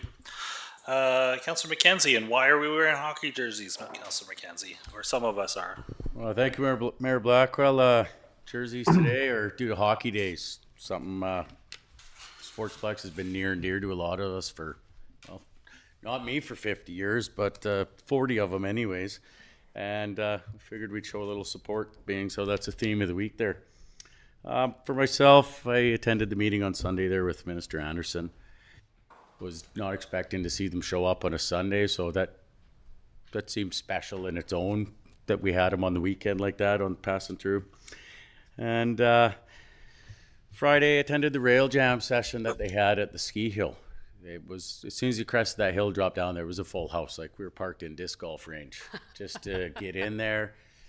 Ben and everyone in there in the kitchen. I mean, Bill spinning vinyl over in the corner there.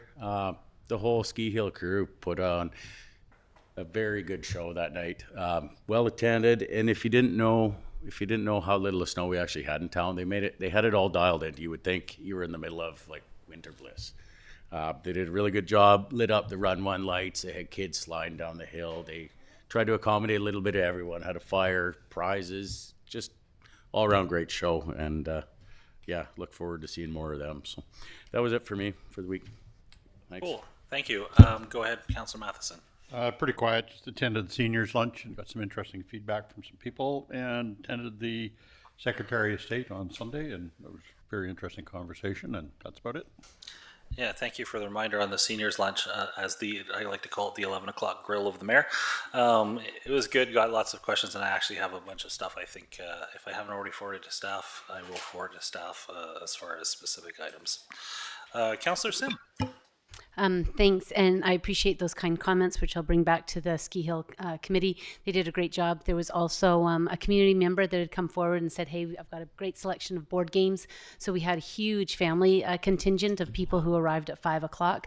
There was lots of just what I call social collisions of different people who might not otherwise come together.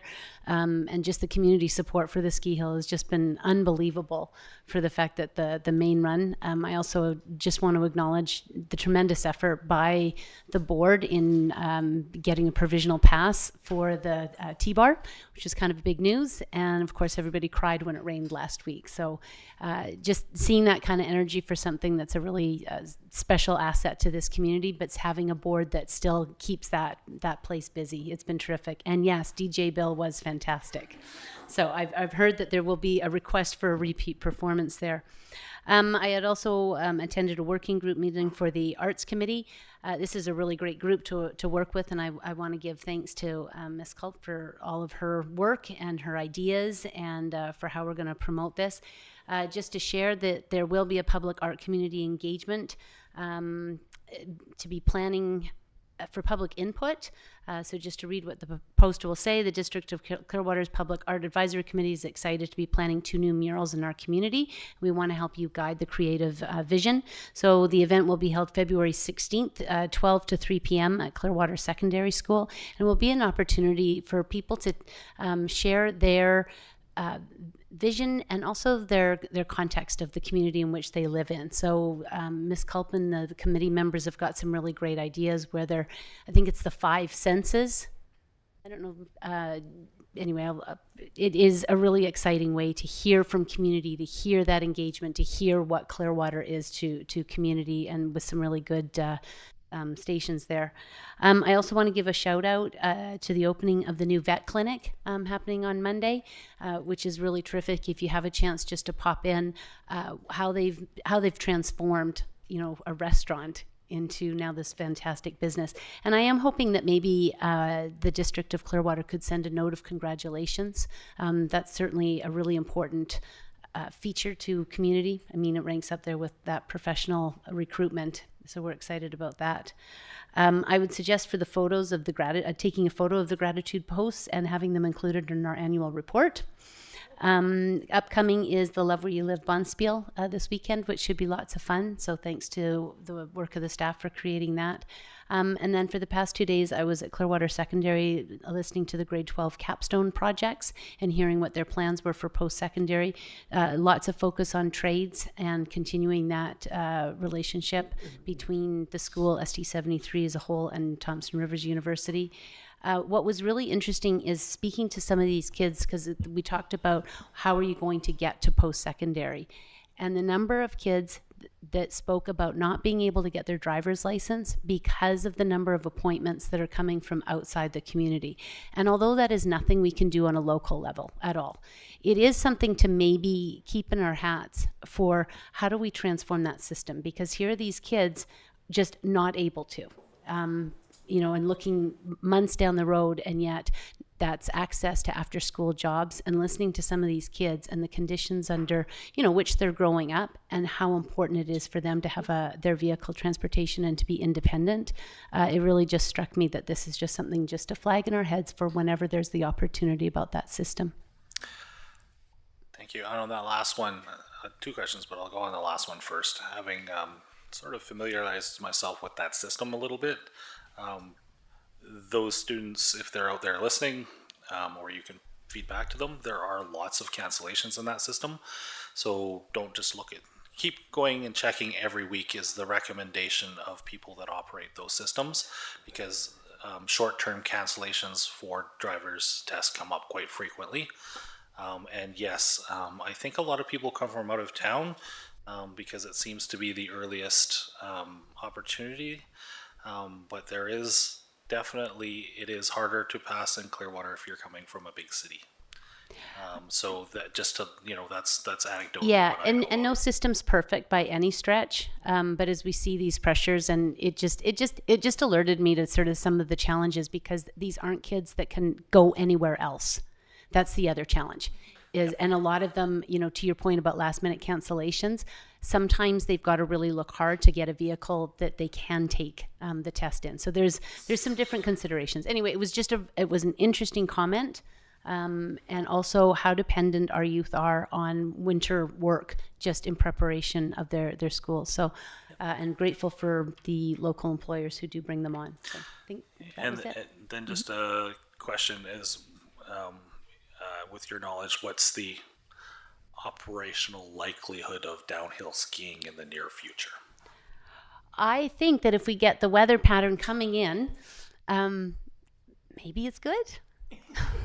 All I know is they're going to keep working on those tees, and they keep working on it with great hope. I mean, look at it. The weather last Sunday said it was going to be minus 25 this weekend.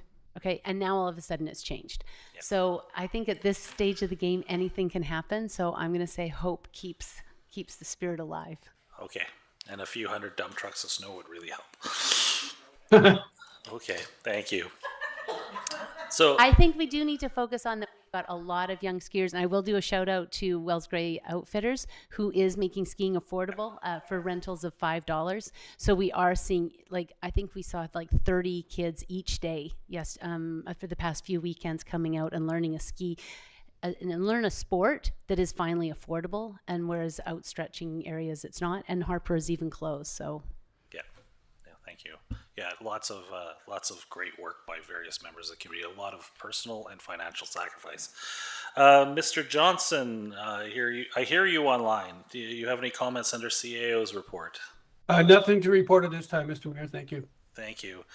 Going on to new business, community grant program applications. There's recommendations here, and just to note that there's one for cash and one for in kind. So the template is there. We will go through these one at a time. Are there any presentations from staff on this? Ms. Klassen, I see that, so we'll let her start this conversation.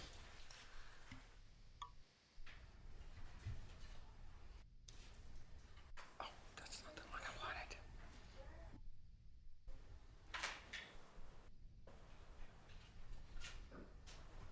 I got the wrong one.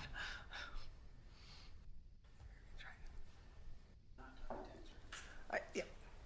Clicked on the wrong. There we go. Good afternoon, Mayor and Council. Today we are talking about the Community Grant Program for 2026.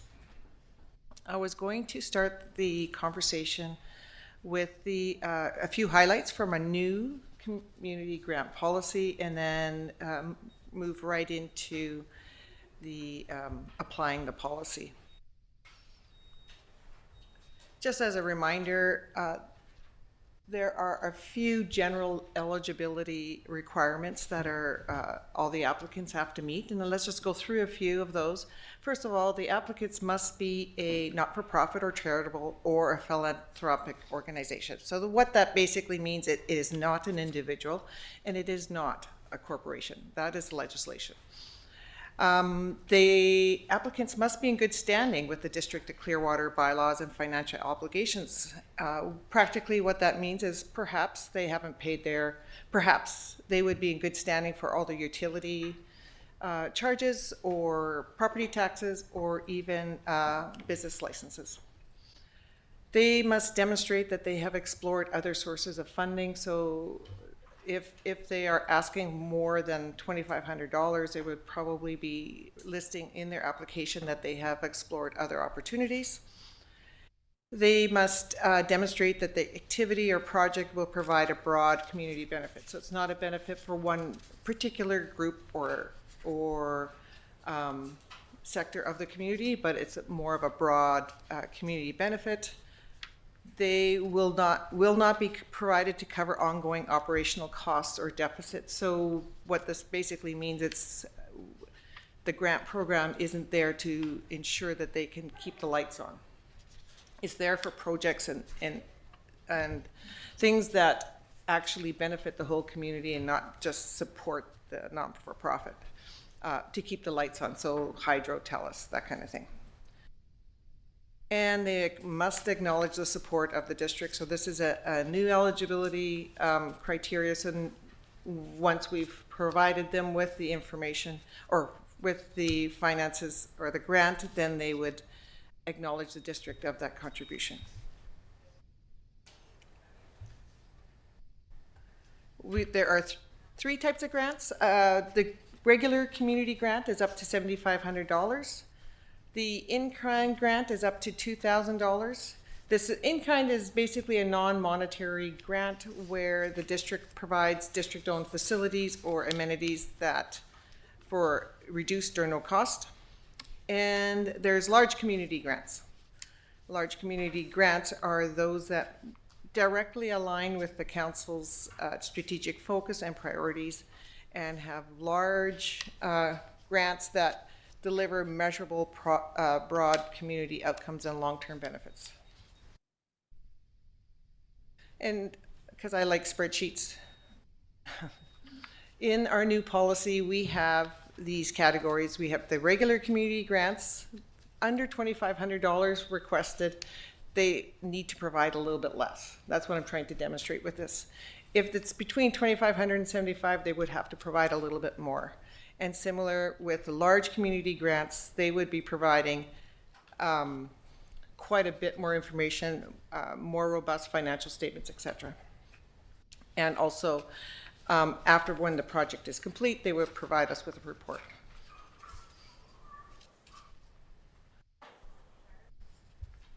So the process that we followed this year and almost every year is we accept applications as of December 2nd from the following year, or for the following year. We review the applications, we bring them forward to council. So right now we're in the gray box. Once council has made their decisions and the resolutions are complete, then we will notify the applicants, and the grants are issued at the applicable time. For the smaller grants, we issue them prior to the event or project. For the large grants, we wait till the project is complete and they're able to provide us with a report and all the supporting documentation. As time goes, there's always an unusual circumstance where it might not, the applicant might not follow the policy that we've just talked about. We have a section there, 4.10, which allows council to make an exception to the policy. Also, sometimes if we get a late application, a lot of our documentation says that we will not accept that application. However, if it was not anticipated prior to the deadline, we might still accept that application. Sorry, what does that mean, might not be anticipated? For example, if you have an organization that has a breakdown of something. Oh, I They see. need Okay. funding for it and they don't have it, and it's not a regular operating item, or it's an opportunity, they need a grant and they need a supporting grant. Perhaps, I'm just making that up. Okay.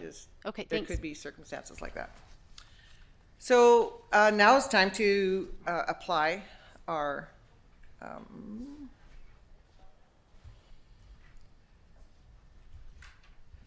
policy. So this is just how do we calculate our budget, because I think this is the first time we're calculating it this way. It's not that much different than last year. So when we look at calculating the budget, we're looking at two things: the estimated interest. The estimated interest over the Community Enhancement Fund was about $127,000, and 5% of the uncommitted amount is about $162,000. So the total budget you see there is about $290,000.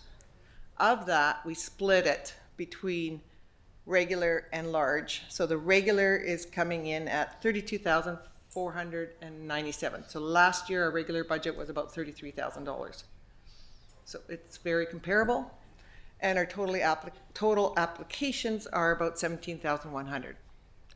On the large community side, we've never had a budget for large community before.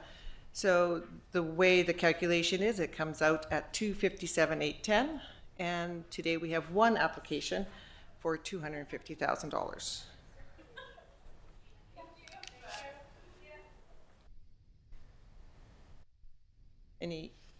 Okay.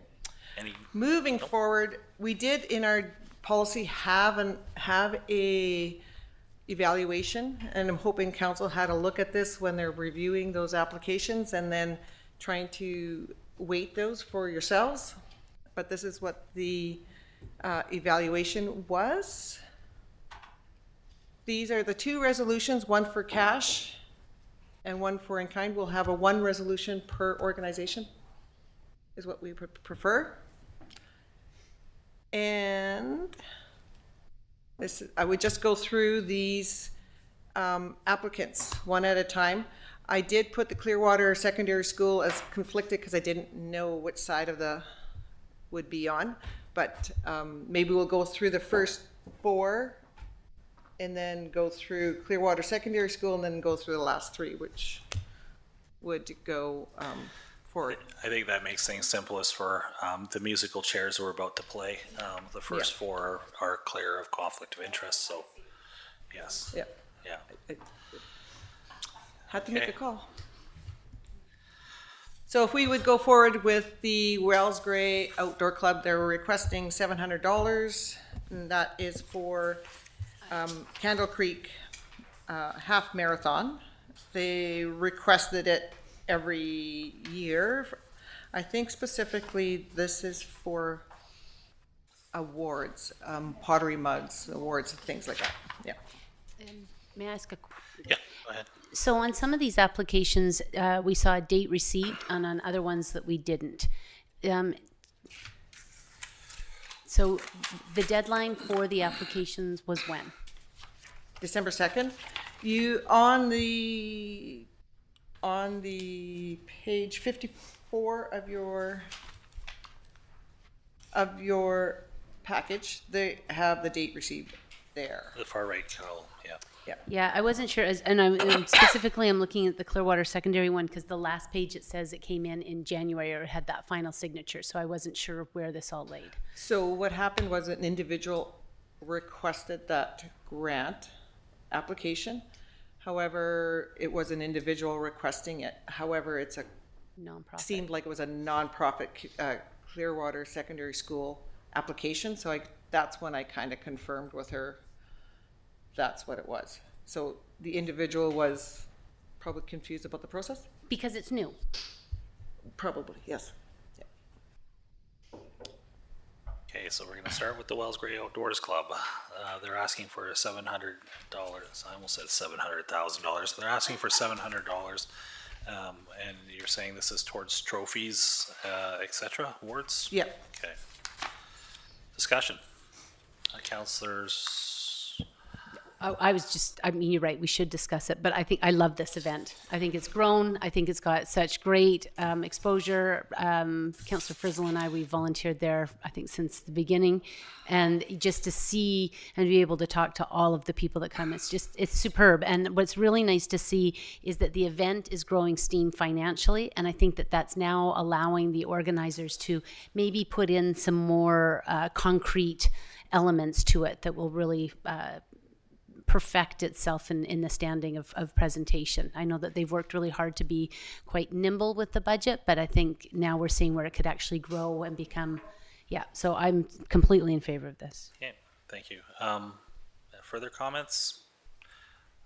Yeah, no, I would echo that. I'm looking at the board structure here. It's strong, strongly led organization. Beyond the benefits for the community for, just having this event. There is quite a lot of economic spin-off for this for the town. The vast majority of the participants from my past participation and volunteering at it are out of town people, and yes, absolutely, this is going to grow. Somebody want The comment on that, not only out of town, but out of country. Mm-hmm. Yeah. People come here to vacation and run in this race. I'm glad our mosquitoes can, take their pay. Does somebody want to move this one or do you have a comment? Yep, go ahead, Councillor Bratton. I really support this event as well. They've done a fantastic job, and I can tell by their financials they're actually doing quite strong. So it's good to hear that this is for medals. Oh no, I lost my train of thought. Oh, Nelly. Question as to There was a question. Whether or not, why a grant? yeah, Thank you.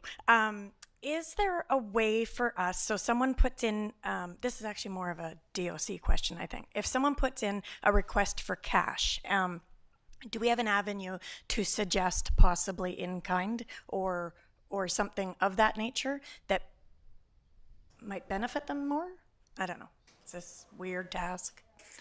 Well, in some cases, I mean, this is, as has been pointed out, this is specifically to purchase medals and awards. Yes, so that's clarified that for me. But quite often, there's a need within these organizations for advertising or for, let's go, pylons or barriers or tents or something that the District of Clearwater could supply that is in kind. Do we review their budgets and say, well, they want $6,000 for tents? Hey, we have tents. We don't have that as a policy. Is that sort of where you're going, Councillor Bratton? Like if so I was trying to figure out, they need $700. Last year they asked for 500. Their financials look fantastic. Expenses are quite a bit less than what they made, and I'm wondering if in-kind visual aspects are at better use for them, or anybody that's requesting. So the app, are you requesting, are you asking me the question? Yes. To Councillor Bratton through the mayor, when an individual or when a organization applies for a community grant, I take it for what it is. Okay. I don't try to add to it. I don't ask too many questions. If there's missing information, I would ask those questions. Right. Or if I see that there is a way that, like, for example, the person that had the individual that applied, I realized they would not get the grant unless the nonprofit applied. Right. So I just take the application as it's presented without changing too much. And then council gets to decide what they would like to do with it. Yep, that answers my question. So some I comment? think that the other challenges is we don't have a sponsorship avenue, and so that's why I've really appreciated the updating of this, is the fact that it's a grant and it allows us to, support events and see them grow, see them continue to flourish, and it just works with what we have right now. Okay, thank you. Councillor Matheson. I'd just make a move that we move forward with it. So under Resolution A, in the amount of $700 to the Wells Gray Outdoor Club for the Candle Creek Marathon event would be the motion. Do I have a seconder on that? We'll go with Councillor McKenzie because he said it out loud. No further discussion. All those in favor? And that passes. Thank you. Moving on to the, Councillor. No, I just wondered, because we don't have a lot of these, and you may prefer to go and discuss each one, or does anybody have any objections, noting that we're going to move to the conflicted I think ones? we're good. I think we should go through each one and just highlight them. I think it's worthwhile time. Sure. Okay. So the next one is the Clearwater Volunteer Fire Association, which is, I'm assuming, something slightly different than the Clearwater Fire Department. If that could be maybe explained, because that'll be my first question. It's an association of the volunteer firefighters. It's different than the fire department. And they put on the Halloween fireworks every year. And I believe this might be the third year they're requesting $1,000 for those fireworks. Is it the third year? Okay. That I can remember. That you can remember? Okay. Questions or thoughts on this one?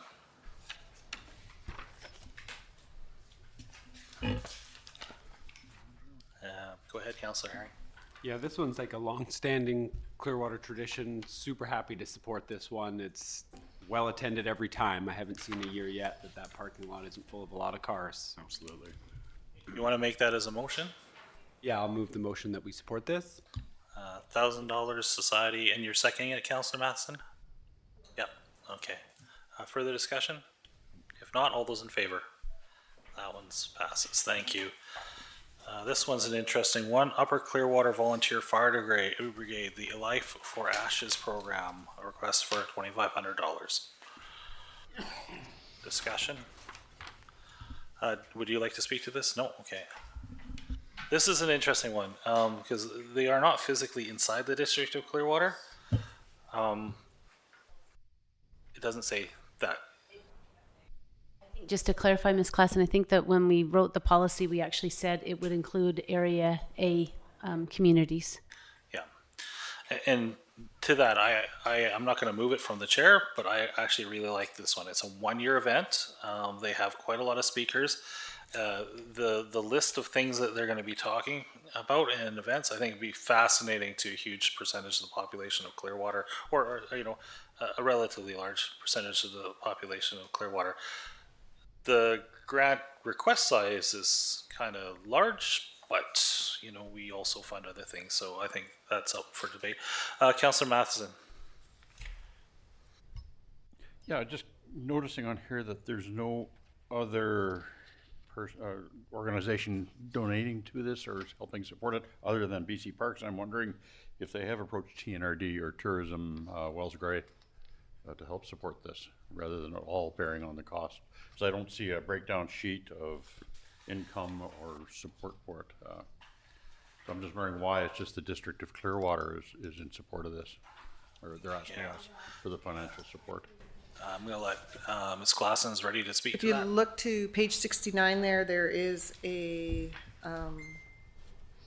amount of $4,096 to support that from the BC Parks. BC Parks. Yep. I'm just wondering where TNRD and Tourism Wells Gray is. And if Director Sao is watching, I'm quite sure he'll pipe in, and I think they probably at this point still have that opportunity to ask those as well. But Ms. Clausen, to Councillor Matheson's question, by asking for cash from the BC Parks group, they've met our criteria for a secondary source of income. Yes, and they're not asking more than $2,500. So the more that, if they were asking for, let's say $4,000 or $7,000, we would probably ask for more than just one other criteria. Okay. Does that answer your question, Councillor Matheson?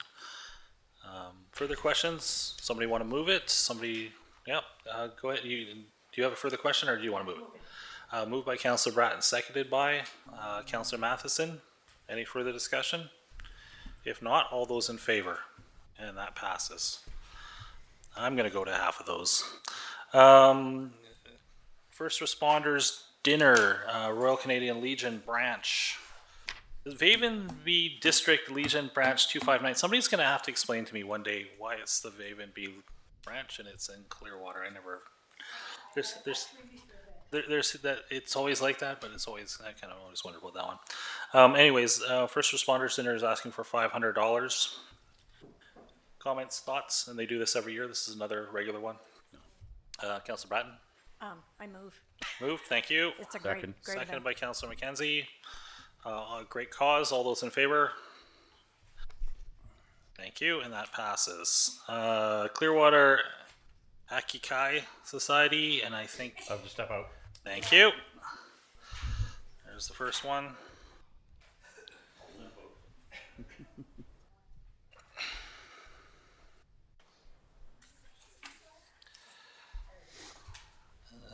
They are asking for $500 for their event. Okay, Councillor Matheson left. Discussion on this one. Councillor Herring. Yeah, I think we had a great presentation from this before. I'd move to support this. Second. Okay, moved and seconded. All those in favor?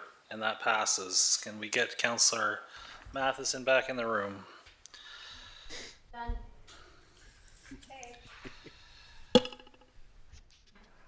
Okay, moving on to Clearwater Secondary School, dragging it. Clearwater Secondary School.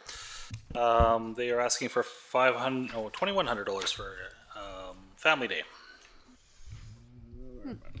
Comments, discussion. Councillor Sim. This has been a really well-loved activity for families. There's always so much joy, the diversity of the opportunities for families. I just think it's fantastic. I would move this in a heartbeat. Yes, you can, Councillor Frizzle. They're asking for $2,100. Is that to increase what they've been doing, or is that what it costs to run it? Does the Just application the say? way I was reading it, I wasn't sure if they were planning on enhancing it.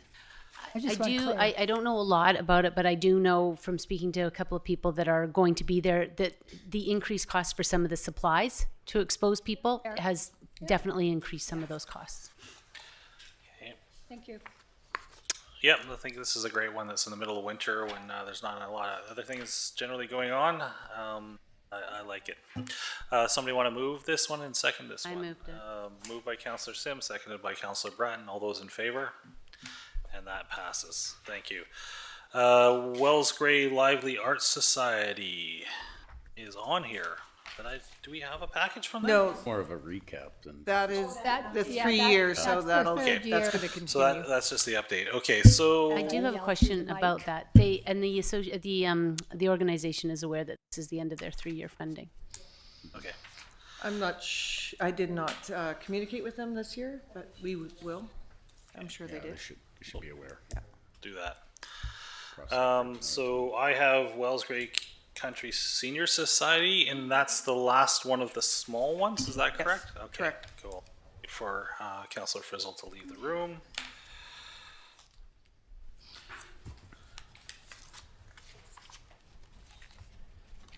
Okay, so this is a request for $4,800 related to the MenShed program, I'm assuming. This was this was on table as far as putting it in, and what are they actually asking for? It's the in-kind. It's in kind for rent. It's an estimated $400 a month for Okay. rent. Okay, They use the facility and they don't pay for any kind of rent at Yes. this moment. okay. I have Discussion. a question. So my question on this one, because it was quite a late arrival, especially being late on table, because in the past we've always been able to sort of roll this in and there hasn't necessarily been an application process, is that it? Or? No, when I was reviewing the applications, I noticed that we didn't have one, so I reminded Okay, so it was the organization that Noted perhaps they receipt. might want to. January 13th. Councillor Herring. So I noticed that in here we've got a max of $2,000 for in-kind, and this is, like, I absolutely support this. I think this is a segment of the society that, like, 100%, there's not much going on for this group. We can help them out with this. It seems in kind. I'm just wondering that max of 2,000, if that's maybe something we should update in the policy, We just, or because we have that maybe just make an exception for this exception time. in this case. Yeah, okay, that makes sense. Okay, So noted. yeah, I'll move the recommendation that we support this. Okay, thank you. Second. Seconded by Councillor McKenzie. All those in favor? And that passes. Thank you. If I may just, one moment, when I look at the policy and I looked at it, there is for in-kind amounts, so small in-kind amounts, the CAO might have that ability so that I don't bring it to council every time. So perhaps I put $5,000 in the budget for the CAO, and so then in-kind amounts that are almost regular day to day or year to year, the CAO has that ability to make those decisions, if council would be okay with that. And before you speak on that, with the exception of the idea that it's nice to know these things are coming forward. So if we have some sort of reporting process, then I like that idea. Okay. Councillor Sim. I think that that's actually a really good idea, because the other one that has typically come forward is for the slow pitch tournaments and the in-kind request there, and I don't see that in here. And I just wonder if maybe because we've changed our policy and it looks like it's a grant, whereas that's always been in kind. So I think your idea of having a discretionary amount, so should those opportunities, because those tournaments, they certainly generate. Allowed into town. Yeah, and again, to your point, Councillor Herring, is that that's another demographic that's well served by these ball tournaments. They're fantastic. Absolutely. Okay, thank you. We'll put it in Right. the budget. Okay, so sorry, We've got one more. we have to vote on this one. Oh, okay. Did we already? We did. No, Okay, we did. Sorry, we we did. did. We did. Done. Sometimes we get back to discussion afterwards. Okay, so this is the last one, which is Yellow well, let's get- Services Society. This is the large grant. Now we'll step up. We're stepping out. Mr. Prime needed a termination, or Mr. Johnson online, as to who will be chairing this segment, because I think it either goes forward to Councillor McKenzie or it falls back to Councillor Frizzle as far as acting mayor to take over the meeting. You do. And do we still have quorum? Yeah, that's what I thought. Yes, you do. You have 4 out of 7. You have quorum. Yeah. Linux goes back. Falls back to December. Yep. You're the chair. Okay, so we're going to move on to Yellowhead Community Services request for $250,000. Discussion. I think it goes without saying, I think this is terrific. This is a great news story for Clearwater. I think it's a great news story for anybody looking to move here, families that are here, staff of organizations that are grateful for new daycare spaces. This is a good one. I am interested in, given the fact that early childhood education has now fallen under the Ministry of Education, how does this fall, or is it just this operation that the way that they've always done it? So Yellowhead is still the primary operator. they did have to apply to the government, looking at their application. I understand that they are still the primary operator. Yeah. If you look on page 97, you can see that they have $1.1 million from the government for the grant, for Yeah. a grant to, And that's what I'm Yeah. asking about. So I'm just wondering, just wondering operationally, is it just an extension of it, and this is just a great, I good think news it's story? the expansion of what they have. Yeah. 19 spots, right? New spots, I think. 13. 13, okay. Anyway, I'll move this recommendation. I think it's great. Are you seconding or you I have have a question. Okay, go ahead.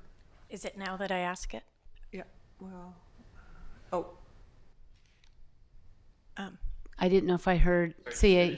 Through the chair, I believe CAO Johnson wanted to say something. Oh, go ahead, Mr. Johnson. Thank you, Madam Chair. So the other interesting component to this is that my understanding is that these are all $10 a day daycare spots, Yeah.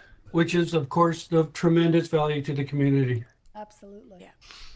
Councillor Bratton? I just have a question, just because we have so many questions around our septic and whatnot. We don't have any concerns that way of adding more spots in there for this.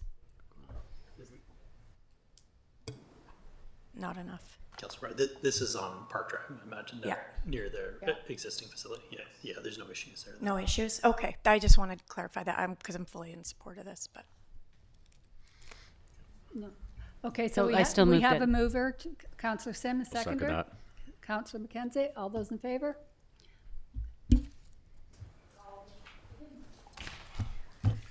Reclaim the house. That was a no-brainer. No, we need that.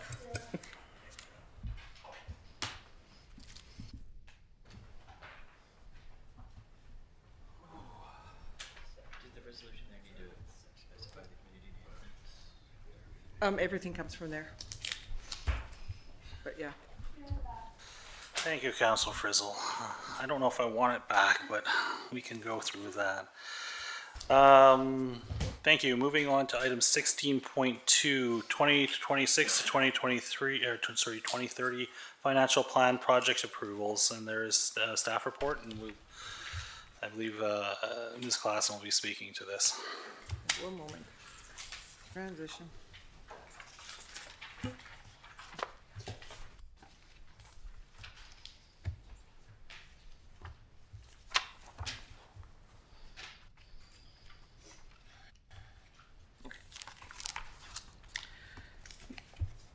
Mayor and Council, today we are going to present and looking for approval of new and recurring projects between for 2026.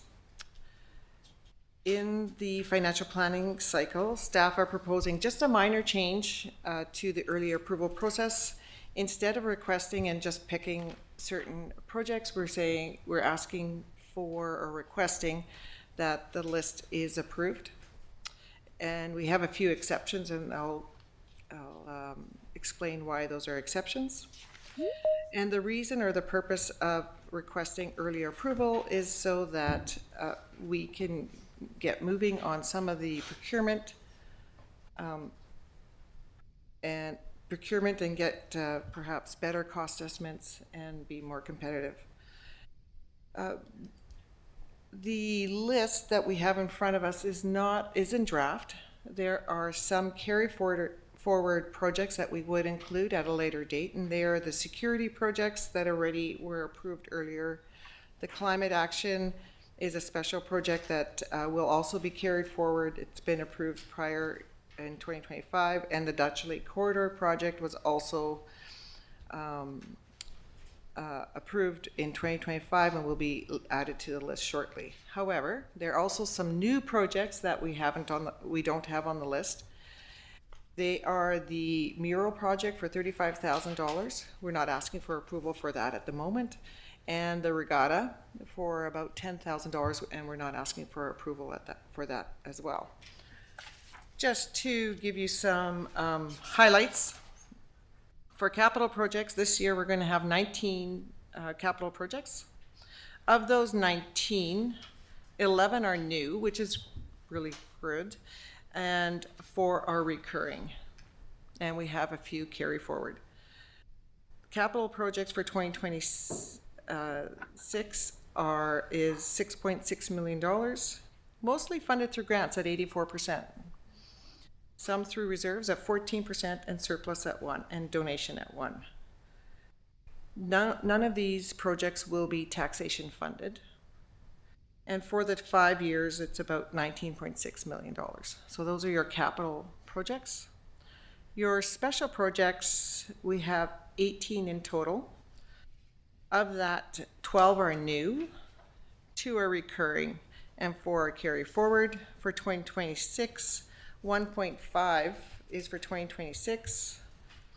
63% funded from grants, 11% funded from reserves, and 25% funded from surplus. 0 are funded from taxation. And for the 5 years, it's about a $3 million amount project.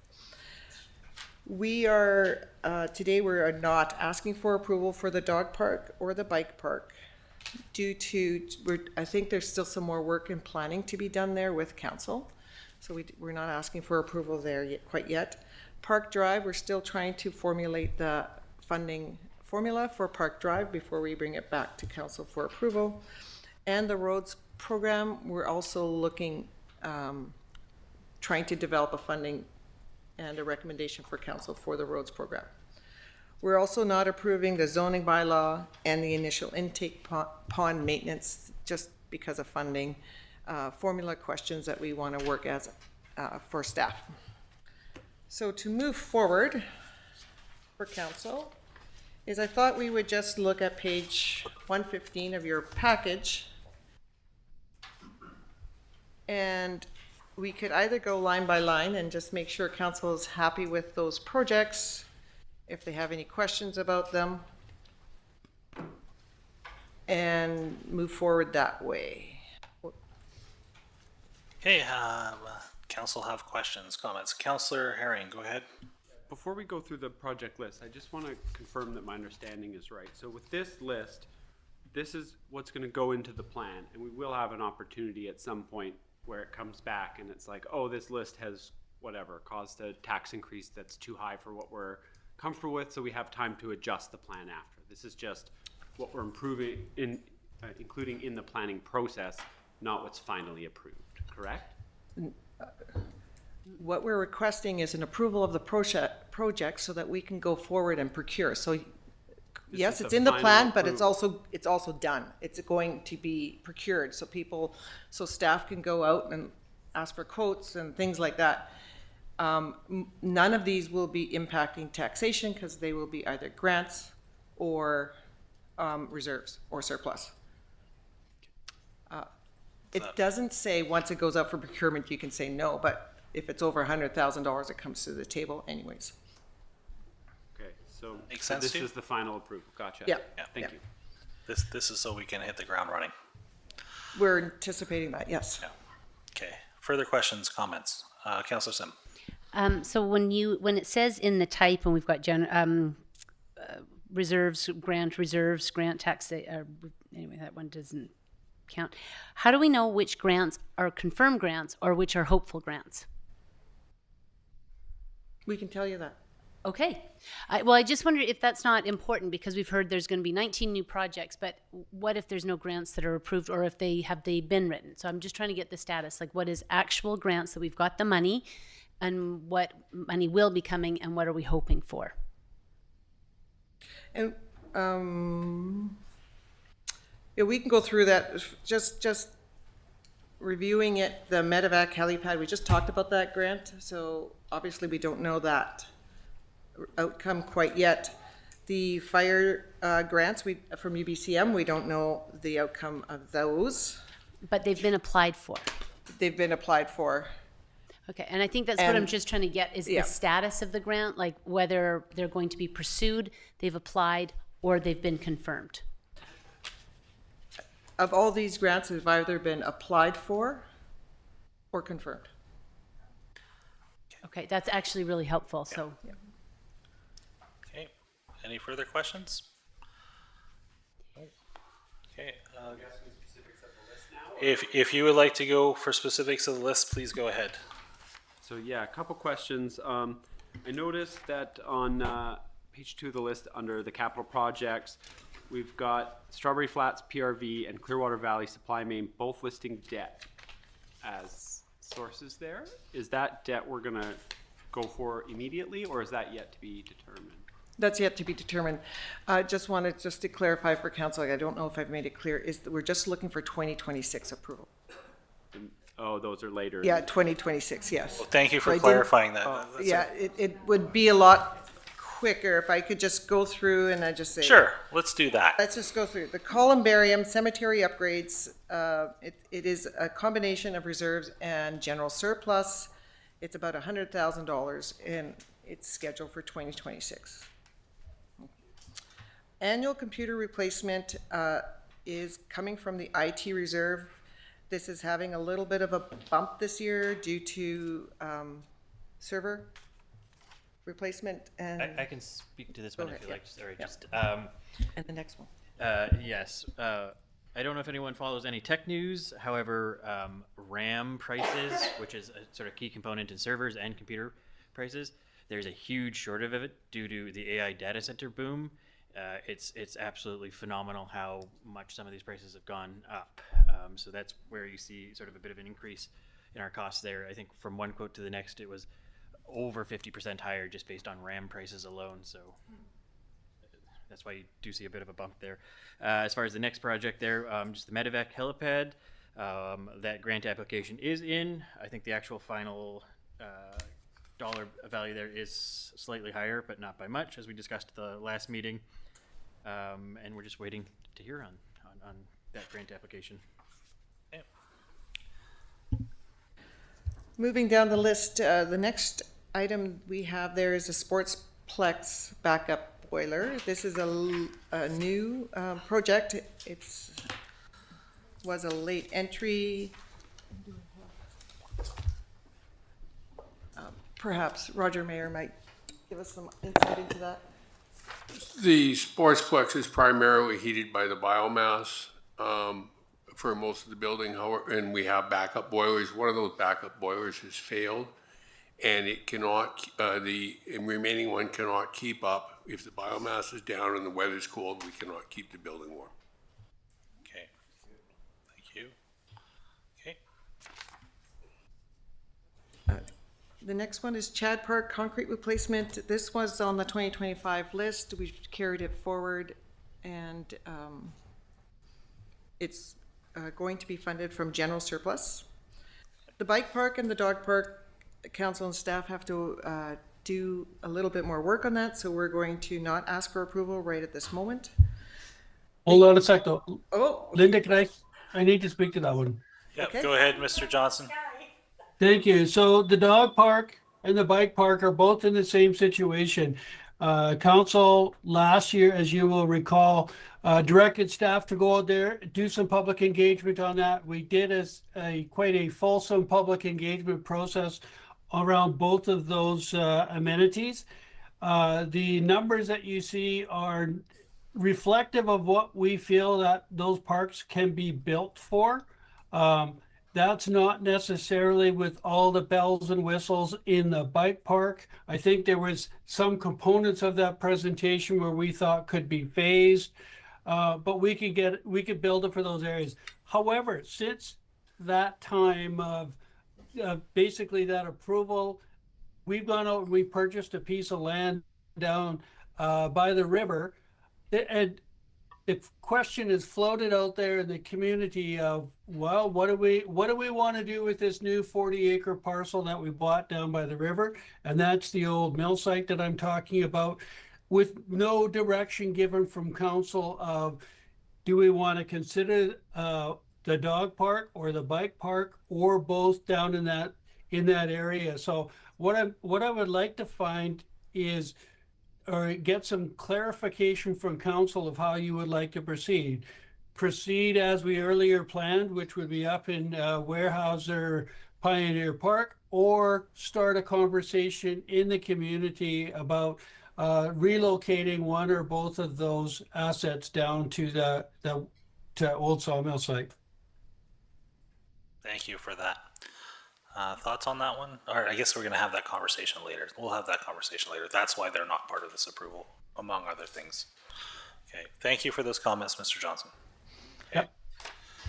The Kapuscinski ballpark upgrade is in twofold. You'll see it again in the special project list. This is for the caps on the benches or bleachers in the park. And on the special side, in the next list, you'll see that that's to grade the park. The bleacher seats down at Kapuscinski Ballpark on Diamond One are quite worn. They're treated wood, but they're quite worn. We could sand and paint, but that's a very labor-intensive project. It'd have to be done every couple of years. For the budget here is for a seat capper. It's a plastic cap that fits over the seat. It has 20-year life expectancy, and we could do the entire bleachers with that. And that quote includes install. Thank you for that explanation. That makes it sort of clear. Okay, thank you. The next two projects are the Fire Training Equipment Grant project and the Emergency Operations Center Equipment and Training. And perhaps They're both funded through UBCM. UBCM, yeah, Okay. grant, and it's Grant. been applied Thank you. for. And applied for. Okay, Mr. Smith. Yeah, thank you. The fire equipment grant is to enhance our training site with cans, add more stuff to those. It's been applied for. We haven't had word yet. And then the EOC one, it has not been applied for yet. It's just open-ish now. It'll be applied for. It'll be some more upgrades to our EOC, some laptops and whatnot, and some more training for staff and stakeholders. Thank you. On the next page, or flip the page over, we have two projects there. The Park Drive project, Park Drive lift station, new construction. We're not asking for approval at this time. We will be bringing that back when we understand the funding formula a little bit better. And then following that, for the sewer program is the SCADA and instrumentation upgrades for the sewer program at $20,000. It's a recurring, we're trying to upgrade our instrumentation for both the sewer and the water. In the transportation area, the annual roads capital program, we're not asking for approval quite yet. We're just trying to understand how to move forward with the roads program and how to fund the roads program and what is more realistic. Following that, we have the Brookfield Bridge program, or road. This is a carry forward project. We've had it on our list for several years. It is funded through Growing Community Reserve and Gas Tax Reserve. It's $190,000. Any questions about that? Just my usual objection to it. But it's one of those things, I get that it's like a perceived risk on behalf of our insurance company. It's not a risk. We do not have a path there. The bridge has been there for a while. Nobody's fallen off of it, and nobody's likely to. So I think personally it's when we can punt until we're old enough that it's no longer a thing. But I'll leave it to the rest of the council. Anybody else? Sorry, go ahead, Mr. Carmichael. Hi, Mr. Mayor. Just an update on that project. We had tendered it and awarded it to a contractor, and they ended up going out of business. And so then we're preparing to carry it over, and now the engineer has went out of business. That was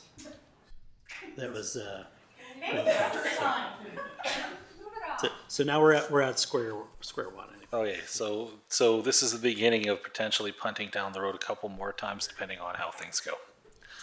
And by the way, if you're in the bridge rail business, you might want to think of another business at this particular point.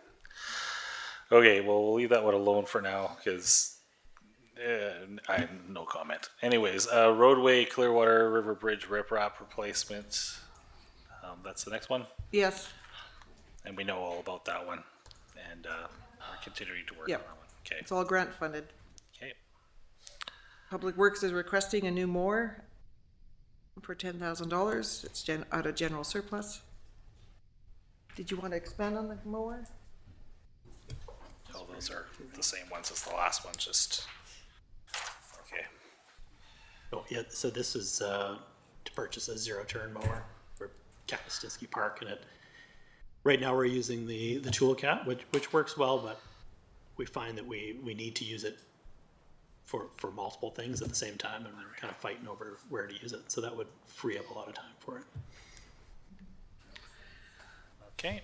And the last three projects in the water area is the SCADA system, as well as the water meters. It's all grant funded for the water meters, and that continues.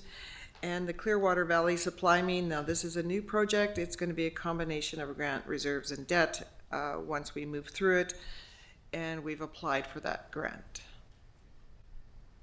So that is the list of what we're requesting approval for the capital list. Okay, Councillor Herring. So the 809,500 this year for the Clearwater Valley Supply Main, is that planned through a grant for this year, or is that going to require the debt this year? Once we understand if we're going to get the grant, then we have to put that formula together. And usually what happens is if it's a 50-50 or 50-30-20 or something like that, the formula, it has to apply all through the period. Okay. And that's the list. That's the capital list. That's the capital list. Okay. Are we ready to move to the special project list? Oh, yes, please. Actually, I just Go ahead. So the tennis court refit, which has been on the list for a number of years, and we keep moving that one as well. I think we've got a fairly active pickleball group. So what I'm wondering is we can continue on with grants, but that may be a recreational grant that maybe we want to use for some of the other projects like the Dutch Lake Playground or something like that. Is there any value in allocating some money to put towards some of these upgrades? Like I recognize that it's a small project, but it's right when you come into town, and it's a space that's used by lots of different user groups or age groups, I will say. Do we start allocating some money to that under that? You lost me. Okay. What project are you talking about? So this is the tennis courts. Now it's not. It's. I understand that, but I'm wondering how council feels about allocating something towards getting that project done. It's on page 115. It's the number is 131, auto 131. Is this where we talk about playground? Yeah, please. Yes. Yeah, this is the other Johnson. bomb that you don't want to hear. Theo Johnson was going to provide us with a little bit of information about playgrounds. I think. So more good news for the meeting? Yes. Please, if I may, Mr. Mayor? Yeah, go ahead, Mr. Johnson. So for playgrounds, general manager of playgrounds or of parks and facilities, Roger and myself have been working on a playground report, and tennis courts could certainly fit into this. And one of the issues we have with playground was expressed perfectly by Councillor Sim, which is we've put things in for potential projects if we get grants. The problem with playgrounds in particular is that the grants for those are few and far between. And when they do come out, they tend to be very oversubscribed. So as you know, we have quite a large number of playgrounds of various sorts, right? At the Dutch Lake School, at Chad Park, at the Splash Park, the actual water park at the Splash Park, at the beach, as mentioned, the tennis courts. And our playgrounds are old and in some cases getting a little dilapidated. So because we keep waiting for grants and keep not getting grants, those projects get punted out to future years. And I don't think that's a very effective way at looking at those projects.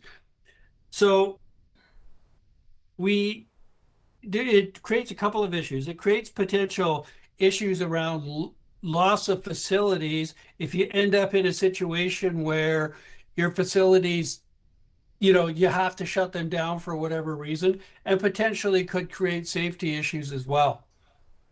So sorry, did you guys lose me on that? No, we're good. We got. Okay, good. So potentially safety issues as well. So Mr. Mayor actually had a consultant come in and do a safety review of all of our playgrounds. And we fixed up all the areas where there were any significant safety issues. But the general comments from that overview of our playgrounds was that they need a lot of work and in some cases just need replacement. So what we would like to do and bring it still within this budget cycle is bring an overall review of playgrounds with the condition assessment, how accessible those playgrounds are, what kind of, what types of playground infrastructure is in each facility.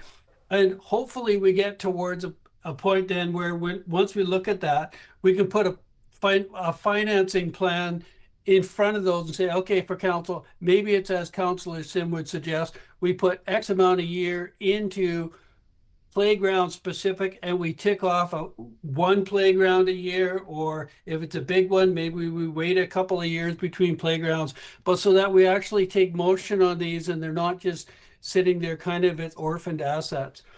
The interesting thing about them is we're considering a dog park and a bike park, but it's hard.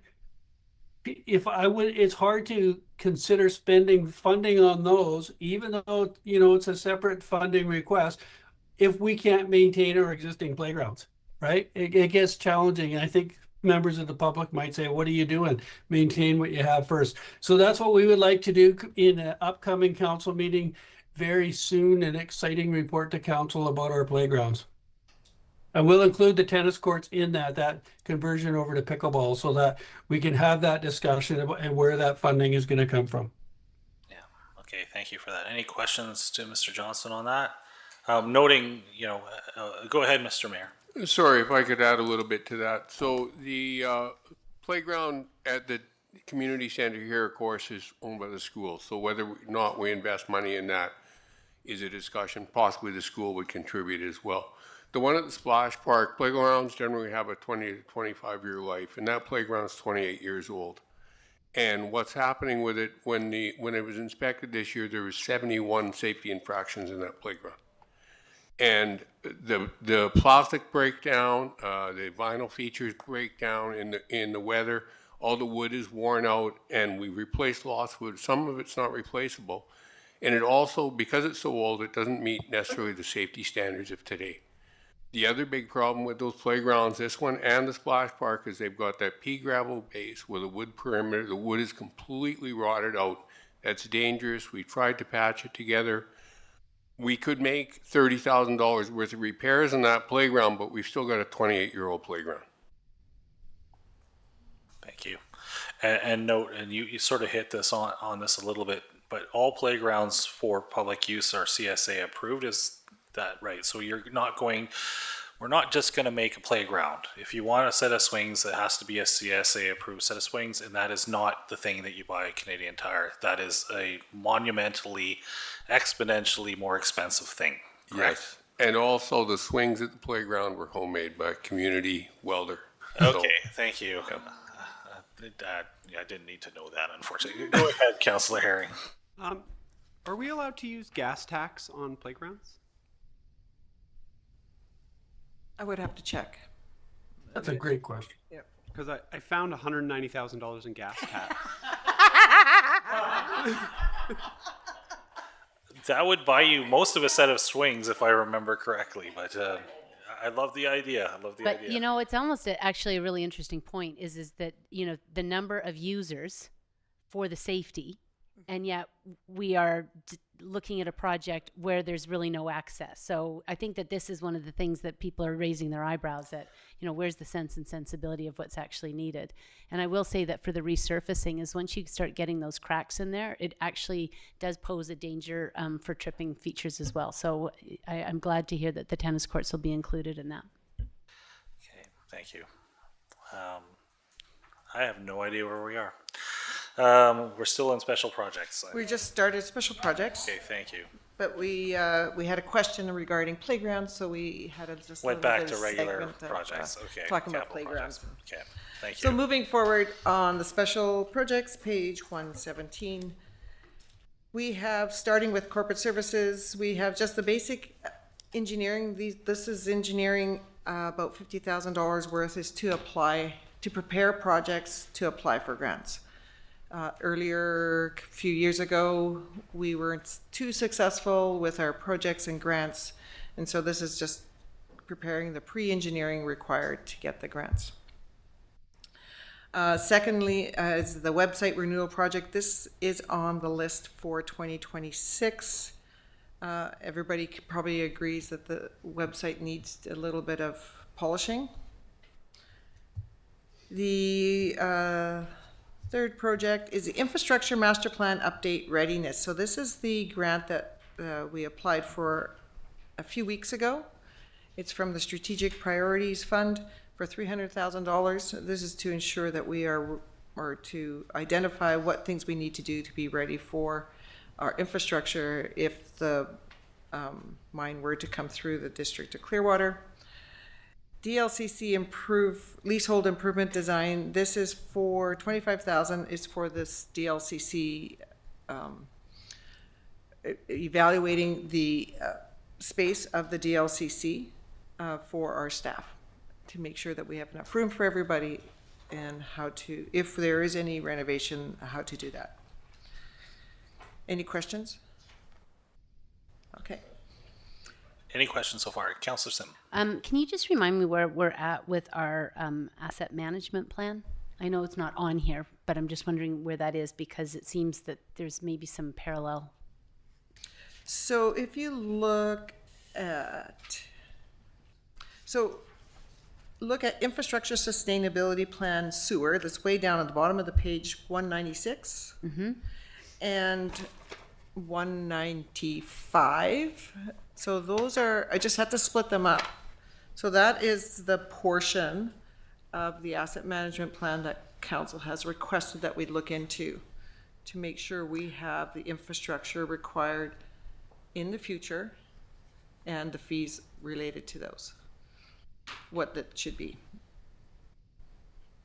So it's not the asset management plan. It's a chapter of it? It's a chapter of it, yeah. Okay. It's a start. Parks and Recreation and Culture, there is 3 projects there. You have the Dutch Lake Health Project. That's a reoccurring project, $50,000 a year, funded by surplus and reserves from the LG cap. The next one is really important, is the Raft River Viewing Platform Design and Planning. That platform is at the end of its life, and you'll also see it to be built in the following year. So the team here will have to understand what we're going to do for that, and there's probably a lot of discussion around that. We talked earlier about the baseball diamond regrading and resurfacing. This is the other half of that project. Moving down to planning and development. The first 3 are not new, they just carry forward. And then the zoning bylaw update, that usually occurs closely after the OCP is updated. We just need to figure out what the funding formula is for that. And then the last one there, connecting Clearwater wayfinding and signage project, that is another 3-year project that we have applied for a grant for. Moving through to protective services. This year we're looking at the fire department master plan. We're continuing with the Fire Smart program, Fire Smart program number 1. So that was a carry forward. We're continuing with the mitigation project for 26 and 27. Then we're applying for the Fire Smart number 2 program. I'm not sure if that's not quite open yet, or is it? No, not yet. We're still in this funding platform, so we have to wait till we're finish that one, then we apply for the next one. Okay. Yeah. So question on that, if we haven't applied it, was it likely that it would be, if it was accepted, would it be implemented in 2026? Correct, yeah. It'll be a continuation of, so we apply for it before the end of it, so we continue the project, so we keep our Fire Smart coordinator employed. Okay, so it's one of those grants that recognize that you have to continue to build on it, so. Correct, yes. Okay, thank you very much. And finally, with the new purchase of that new piece of property down by the river, they are looking to develop a new fire training ground up down there. And just a reminder that the last one of this type was at the racetrack, or are we talking about the stuff that's adjacent to the fire hall? So we were at the racetrack, then we moved, once the racetrack came back into operation, we put them beside the fire hall. We're looking to move everything Down to in one location away from the fire hall. Yeah. And close. expand on it, and yeah. Okay, that makes sense. Yeah, and I believe there's been some comments from the public about that location on the side of the road. So Correct, this makes yes. sense, and that is a very large chunk of property. So I'm quite sure there's a convenient corner for it there. That's correct, yeah. Cool. Thank you. Mr. Johnson or? Just to be clear, it's actually across the river.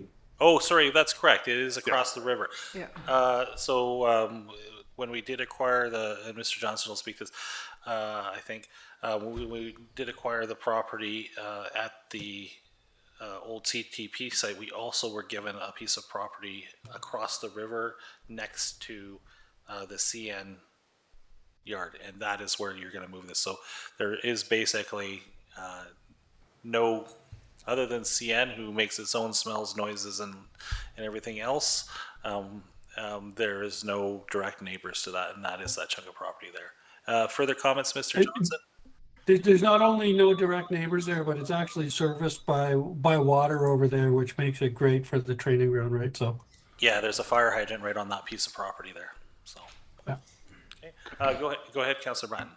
I have a question about the grading and resurfacing of the ball diamonds. Sorry, back it up just a tiny bit. Is that putting new red brick down and whatnot? That will involve grading of putting fill in on the diamonds, crowning them better so they'll drain properly. Okay. And also the infield grass is encroached by about 15 to 20 feet onto the outfield grass onto the infield. So we're going to cut all that grass back, get that placed properly, and we're going to put some sand in the outfield. There's some real dips and hollows out there. People are falling down when they're running after fly balls. So we want to regrade both diamond outfields and just spruce the whole place up. Minor ball is really growing. Slow pitch is doing well. We need to make some improvements there. So on that note, the bathrooms down there in some century, are we able to get that in some money pocket? Just, They're not on the list, but I maybe know. they should be. That washroom's really expensive. Mm-hmm. Yeah. It's going to be most of $500,000 to do that, I think. But yes, I agree. Just to note that in 2027, there's going to be a facilities master plan development. So from that master plan development, then we can determine, or council will prioritize what is a priority and what gets done and how it's funded. Okay. All right. In total sewer, just the last two lines. There's going to be a sewer flushing project for $30,000. So that's regular maintenance that's done from time to time, as well as the infrastructure. We talked about this earlier, the sustainability plan for sewer for $12,500. And just flip the page over to water, the intake pond maintenance. There was a little bit of that scheduled for 2026, but there's a little bit of funding, how I'm going to fund that, or how we're going to fund that project, and then the infrastructure sustainability plan for water. and that is the special project list. Is there any further questions for that? Any further questions on this? This is a lot to absorb, but I mean, most of this stuff we've heard about before. Could I make one comment, Mr. Mayor? Yeah, absolutely, Mr. Johnson. Thank you. So the sustainability plans that Director of Finance just talked about for water or sewer, the objective behind that is that it's going to be put out as a single project, but it's to answer the question that came up in council when we were setting fees for both water and sewer. And council said, well, how much do we need to be charging fees to be in a sustainable position so that the fees will cover off full sustainability on our existing assets? So this is not about how do we expand our assets. It's about taking a look at everything that we have, looking at the life of all the estimated lives of all the various components, and then coming out and saying, okay, we need X amount of money to fund these components in perpetuity. So the purpose of this is to determine what that amount of money is. As we committed to council when we set the fees, we would have those numbers in front of you and that information package in front of you before you make further fee decisions. So that's what the point of that project is. Okay, thank you. Questions on that? Go ahead, not that Mr. Or something else. Go ahead. In regards to the intake pond maintenance, what's that, just clearing sediment for capacity, or what's involved with that? I'm just curious, looking at price tag for Russell Creek. Councillor McKenzie, through the mayor. It is just taking out sediment. So I'm not 100% sure on the best procedure we're going to do, if it's like a hydrovac, cleaning out the bottoms, or if we actually have to get a long arm machine in. But the first $10,000 is for updating the permit. So it's very vague right now whether we're allowed to do the maintenance or not, and we have approval verbally, so we're going to just get that all updated. Okay, perfect. Thank you. Thank you. Okay. We are to the decision-making part of the discussion. We have a question first. Councillor Sim. Yeah, just a couple of questions, and this just goes back to the report that we were given, or I guess we've been given for a while now, is just on the DCCs, and some of those projects that are in there are actually not included in here. And so I'm just wondering how we kind of square that one. Like, just an example is the Robson Street. And now we've heard a road report that ties into that. So I'm just wondering, how do we marry all these things together? And that's probably one of the reasons we've not included the roads budget into this approval, because that's what staff has to understand is what can we recommend? You have to recommend the dollars, but you have to recommend the funding as well. So from a roads perspective, I'm not sure if we're ready to answer that question. Is staff ready to say, okay, so we should go to debt for $2 million to get the one road done? Or should we wait 3 years, save up, and then do it on the fourth year? And I think as a staff has to understand what we could recommend to council, and council can make those decisions. And I appreciate that, because I think it is the understanding and all of the complexities of these, mass $1 million projects, and then how we actually use different funding levers for it. And I think that was one of the concerns last week with the DCCs is, if the projects aren't even in our budgets, then how do we have it as a collection thing for DCCs? Like, if we're asking potential people to pay that, but it's not on our books, it doesn't give a lot of confidence into some of our building. And so do we put it on? But then when you hear like how much the Robson is going to cost for just the paving, and then you see this other project here. So I think we're at such a great opportunity to connect the dots and see a way forward. I mean, it's daunting for sure, but I am just sort of highlighting what's not on here where we've seen it in other places. Further comments, or Mr. Johnson comment? Nope. I believe, I'm just going to look to see, Is the Strawberry Flats PRV on the DCC list? Yeah. Yes. So that's on our list. It is. I'm just saying that there was a number of things. Yeah. Not a number. That's not fair. But there was a few things, and so it's okay. Well, where would we fund it? And because I think everybody around the table would like to solve that question that kind of came to an impasse last week, but understand it in how do we move forward, and what's the vision moving forward? And I think staff is trying to work towards that. You can see that Park Drive station, it's you know. There's a lot of good stuff in here. There's a lot of good stuff there, and we just need to understand how to fund that. And the PRV, Strawberry Flats PRV, and I think the Clearwater Valley Supply Main is also part of those DCC funded projects. The DCC isn't funding the projects because the projects are becoming more urgent than the DCC, than DCC is funding them. Yeah, right? and I think that So that was the point. The growth that a long time ago that we said would occur has not occurred. So if the growth doesn't occur, you don't have the money to do those projects. And yet we still have the And urgency. They still, yeah. Yep. They still, but it's something we work out, and we'll find a funding formula that council hopefully approves. Right, and I also Eventually. do appreciate the fact that it's being acknowledged that some of these things are going to have to take on debt, recognizing that the debt of the District of Clearwater is a pickup truck. The debt of the District of Clearwater is relatively low. It's very low. Yeah. But the debt is deferred taxes towards the future. In essence, we're borrowing from the future and the taxation of the future. So it's there's a balance there. There is a balance, but I think we're at that point. So I appreciate the fact that it's made its way into this budget conversation. I agree, but and to your point, we need to know what we're talking about before we make those decisions. Yep. In the full picture. I Yeah. think. Yeah. Okay. Agreed. Sure. Agreed. Okay. So. Councillor Herring. I'm willing to move the capital project and special projects list. Does it need to be two separate amendments for each list or one? Okay, so I'm willing to move them with an amendment that the Brookfield Bridge railing work be deferred to 2030. Can we do that?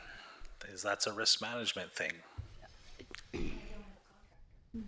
Go ahead, Mr. Johnson. Thank you. So my understanding is this project is a pretty long-standing project here at the district. It was put on from, I believe it was 2 or 3 CAOs ago who felt personally at risk when they went over that bridge. It was probably built to the road standard of the day. So can council say we don't want to do that because we have competing interests for capital? Yes, that's a valid thing that council could do. But understanding that it was put on there because it was identified as a safety risk that the council at the time said, yeah, we think that's probably deserves to have a project. It's certainly, from a staff perspective, we would never recommend pulling it off. I think it would take a council resolution to pull that thing off, and then that is also where the legal support is from a liability perspective, because council, as you know, always balances safety versus the cost of doing everything. That's what you do every day. So if it's a choice that you make as a council, that's a perfectly valid choice. But that's where that choice has to come from. It's got to come from the council side since it's already on that list. Okay, further comments, Councillor? We'll go to Councillor Sam. So I support that, and hearing what we've heard, which is we've tried a number of times and now people are out of business. So we're just holding these funds when we've also in the same meeting heard that we've got some risks with our playgrounds. So it's for me, I don't want to defer it. I would actually, following what CAA Johnson has said, is actually remove it. It just seems that we keep trying to climb this mountain, and now with people going out of business and we do have some other safety issues within the district. So I would just remove it. Okay, further thoughts on that one?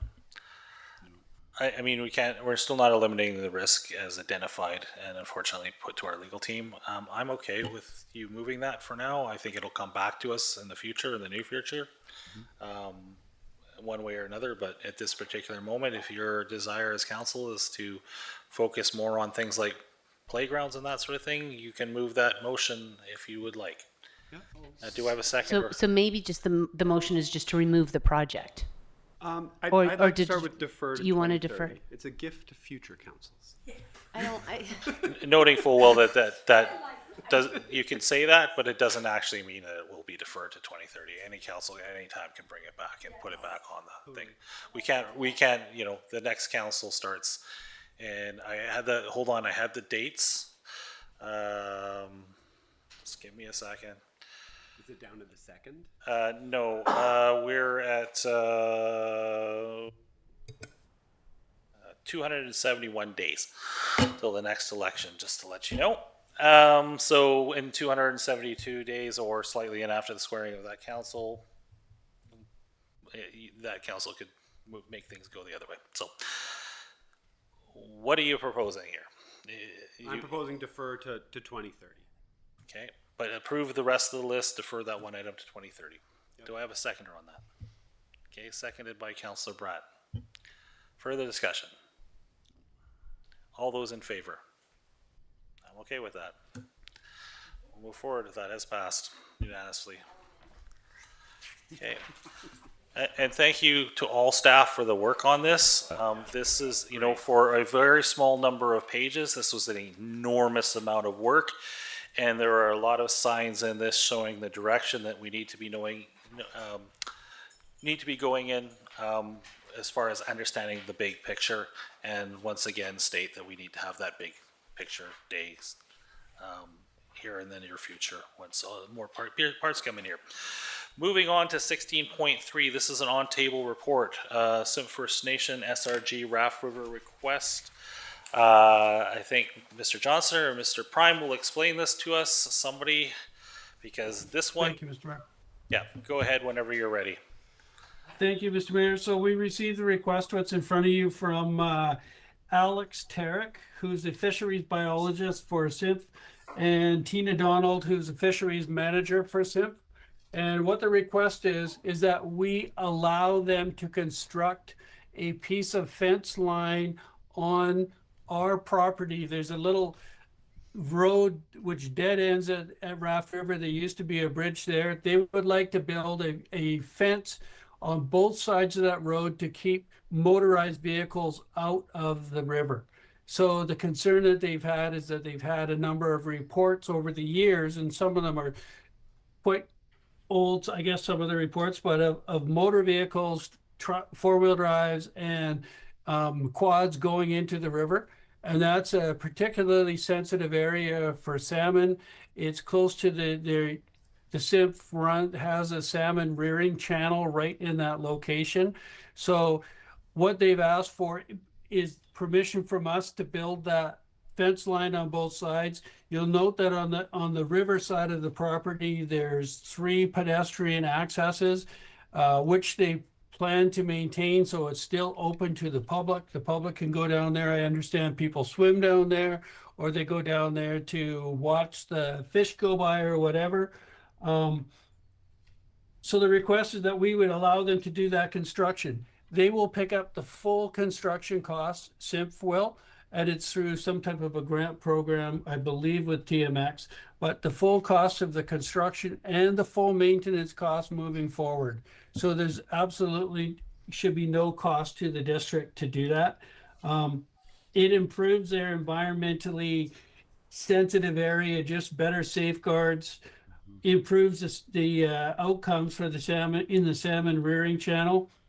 I think what it raises, and it's the interesting issue, is what is the plan for that whole Raft River area?